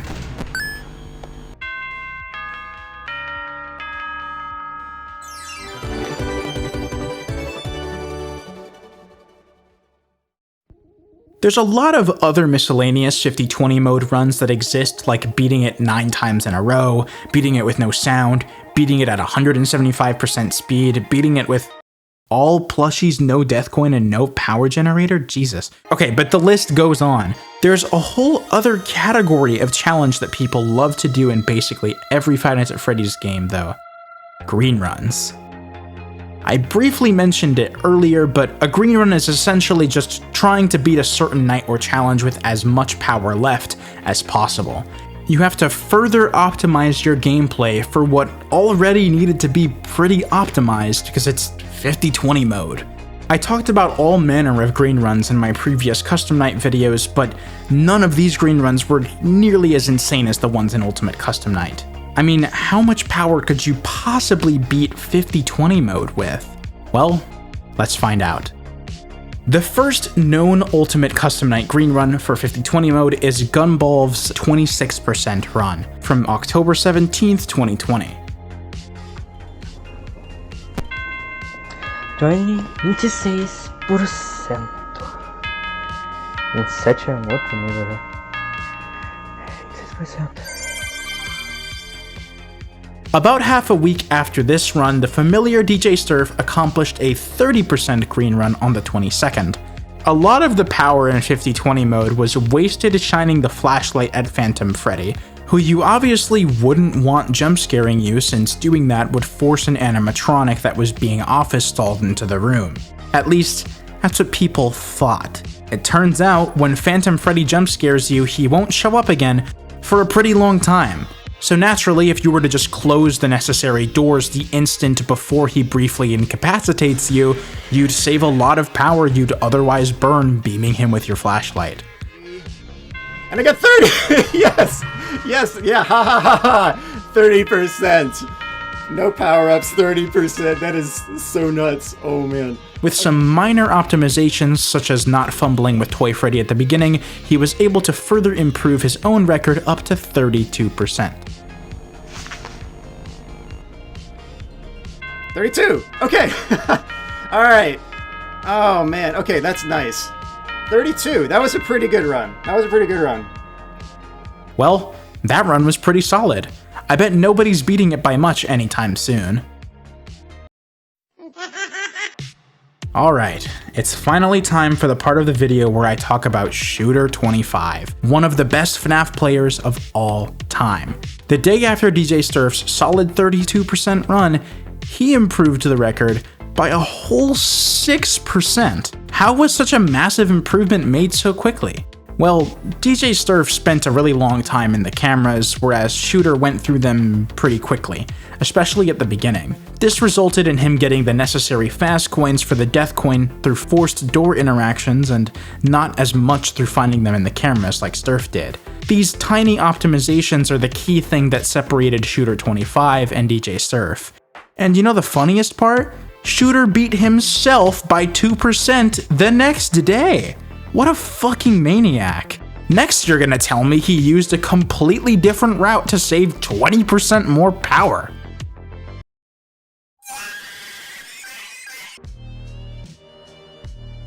Yeah, so in reply to one of the comments under his 40% run, Shooter was like, oh yeah, death coining the puppet would probably work pretty well. Oh, well, I don't really know how to deal with Funtime Foxy without death coining him. Well, he didn't say all that exactly, but he did get to thinking, what would happen if he used the death coin on the puppet instead?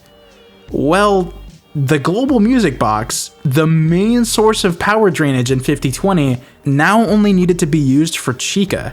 This means that you could not only avoid actively draining power, but you could actively prevent power from going down by using the power generator more. If you use the same strategy from the no death coin route that involves timing your ventilation resets with Funtime Foxy, then you can successfully pull off this route. It's honestly no wonder he was able to save 20% from the previous run alone with this crazy new route change. However, the challenge wasn't to be underestimated. In the description, he talks about how getting a run this good took him over 60 hours, which is basically how long it took Romeri to beat 5020 mode at all. Around this time, another new strategy called the zero frame camera flip was also introduced. For some reason, if you open the camera on the same frame that you close it, every action in the game that would happen had you opened the camera as intended would happen, except for Foxy and Bonnie figures switching on the desk. So you can use this trick to change which one is on the desk, which can slow Foxy's progress dramatically and reduce overall RNG, whilst also saving a bit of power. In order to improve this even further, it would take Shooter another 67 hours of playtime to achieve another massive jump to 71%. The reason for this was thanks to a lot of new minor optimizations coming together. For example, a new strategy involving Lefty was discovered by a player named Nephrite. I wouldn't blame you for forgetting what Lefty does by this point in the video since we haven't really seen him doing much, so he has that irritation stat that goes up progressively the more noise and heat is bothering him, and you can probably tell why this would be an issue, since managing those two resources takes power. What Nephrite discovered, though, was that Lefty could only kill you on every 1 second interval. So instead of using one long camera flip to buy a plushie, multiple short flips could be used instead to minimize RNG deaths by avoiding the lethal intervals. And thankfully this also helps in saving a bit of power. The record was taken by Spondos a month later, raising it by 1% to a new record of 72. It seemed like Shooter was disinterested in taking it back because he waited 5 months to do attempts again, and it only took him 3 days for him to improve it up to 74% once he actually started trying.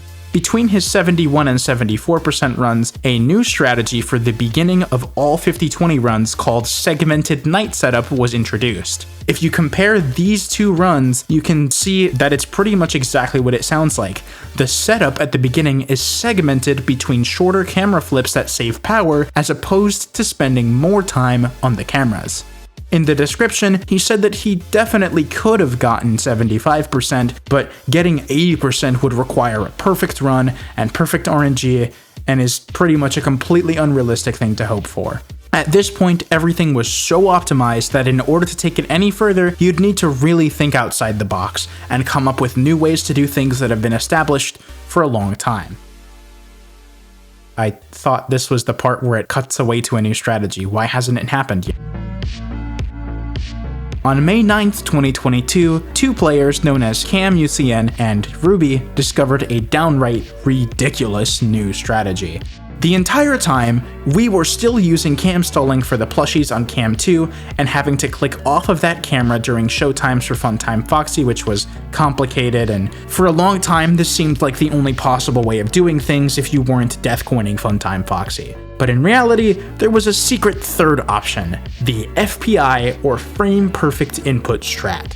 Using this strategy, you have to rely on specifically getting a 3 AM first show time. None of the other ones work. Once 3 AM rolls around, you have to open the cameras and click on Cam 6 on the exact frame that it turns 3 AM, and then press S to close the camera on that same frame. During that time, the first plush animatronic will disappear and the second one will take its place at 3 AM, and simultaneously, you will have fulfilled the showtime requirement by showing up for exactly 1 frame.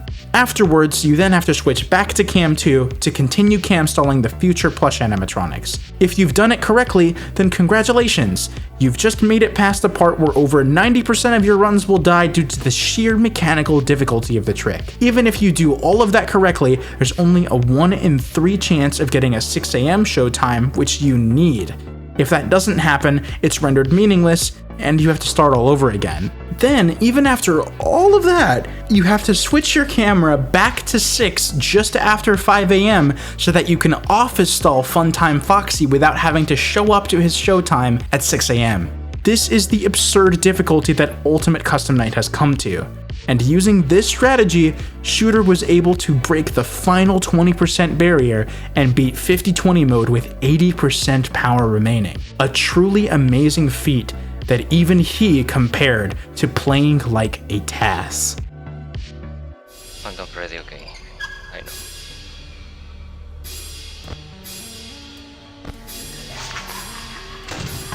Yes! I did it!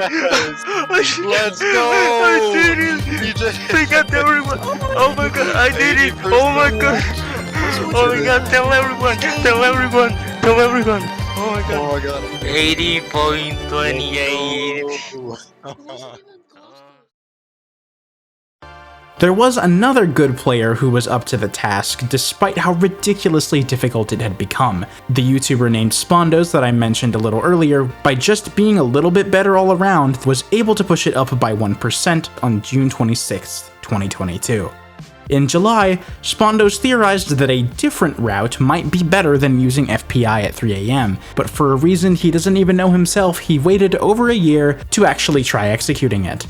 During this period, UCN pros got their hands on the source code of the game, which allowed them to understand it even more than they already did. Fast forwarding to October 2023, Spondos would start attempting his new route and strategy. It's similar to FPI, but utilizes 2 and 5 AM showtimes rather than 3 and 6. The reason why this is better is because 3 and 6 AM showtimes involve keeping Lefty satiated for an extra hour, and Spondos realized that this really wasn't necessary.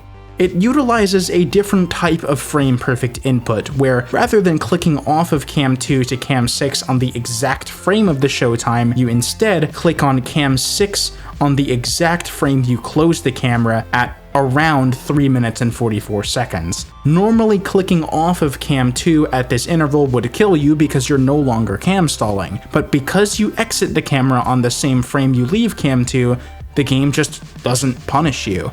Since the ventilation reset happens slightly before the trick is performed, you can close the camera while on Cam 6, which allows you to office stall both the plush animatronic and Funtime Foxy for the remainder of the night.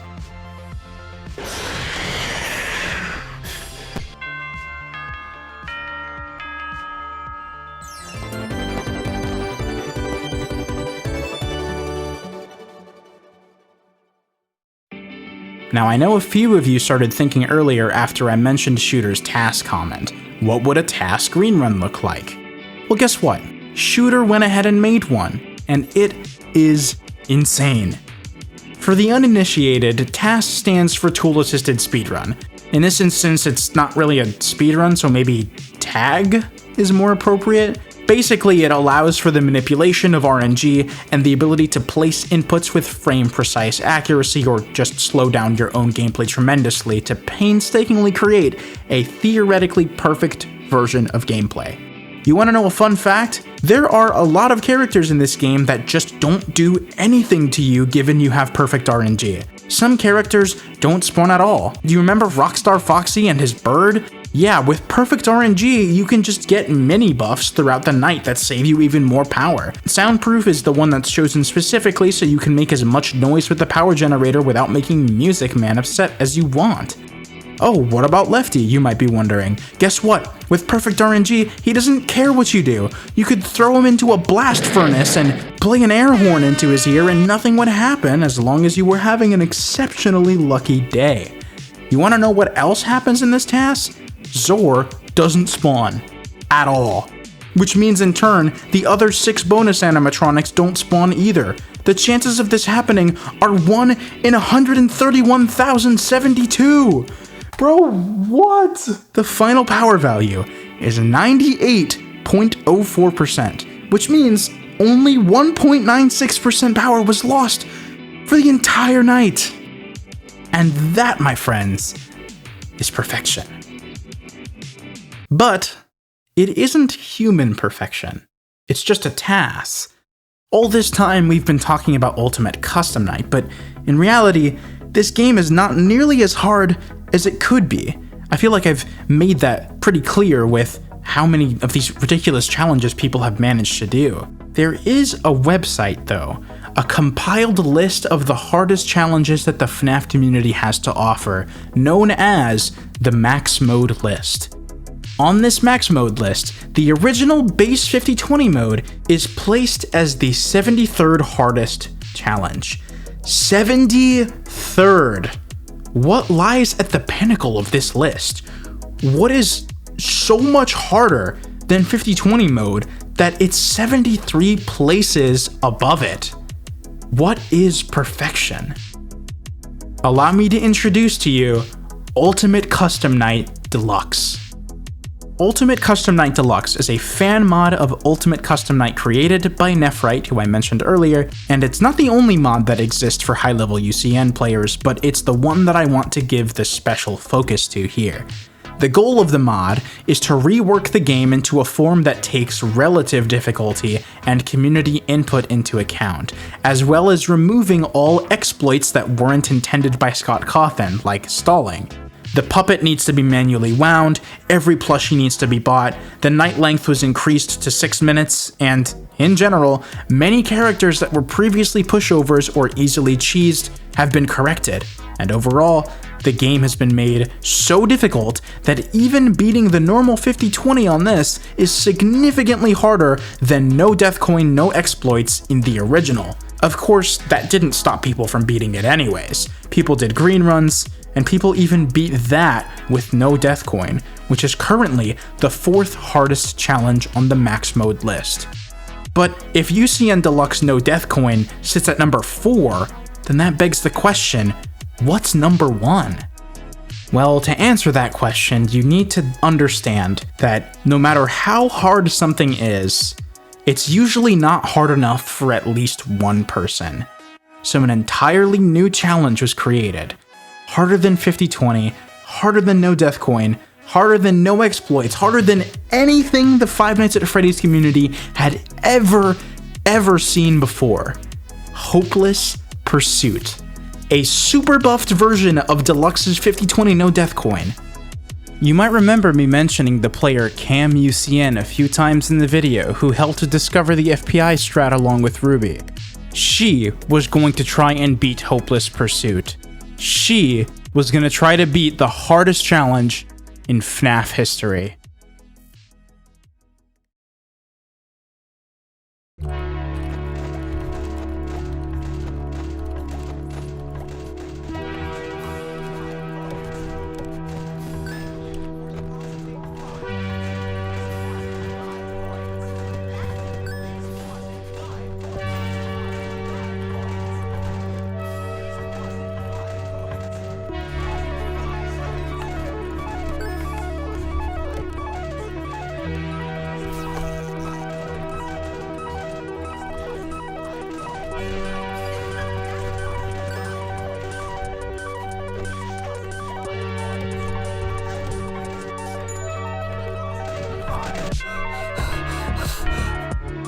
I fucking. Holy shit. Oh my fucking god. Guys, what's your predictions for how long it's gonna take? All of the hours put in by countless people over 5 years led to this one victorious moment. All of the innovations, the different strategies, and tiny, seemingly insignificant optimizations stacked for years from countless people, all with the same goal to master one game, have finally been realized. I think this is as close to perfect as we're gonna get for a long while. This has been the quest to perfect Ultimate Custom Night. I hope you enjoyed the video. Until next time.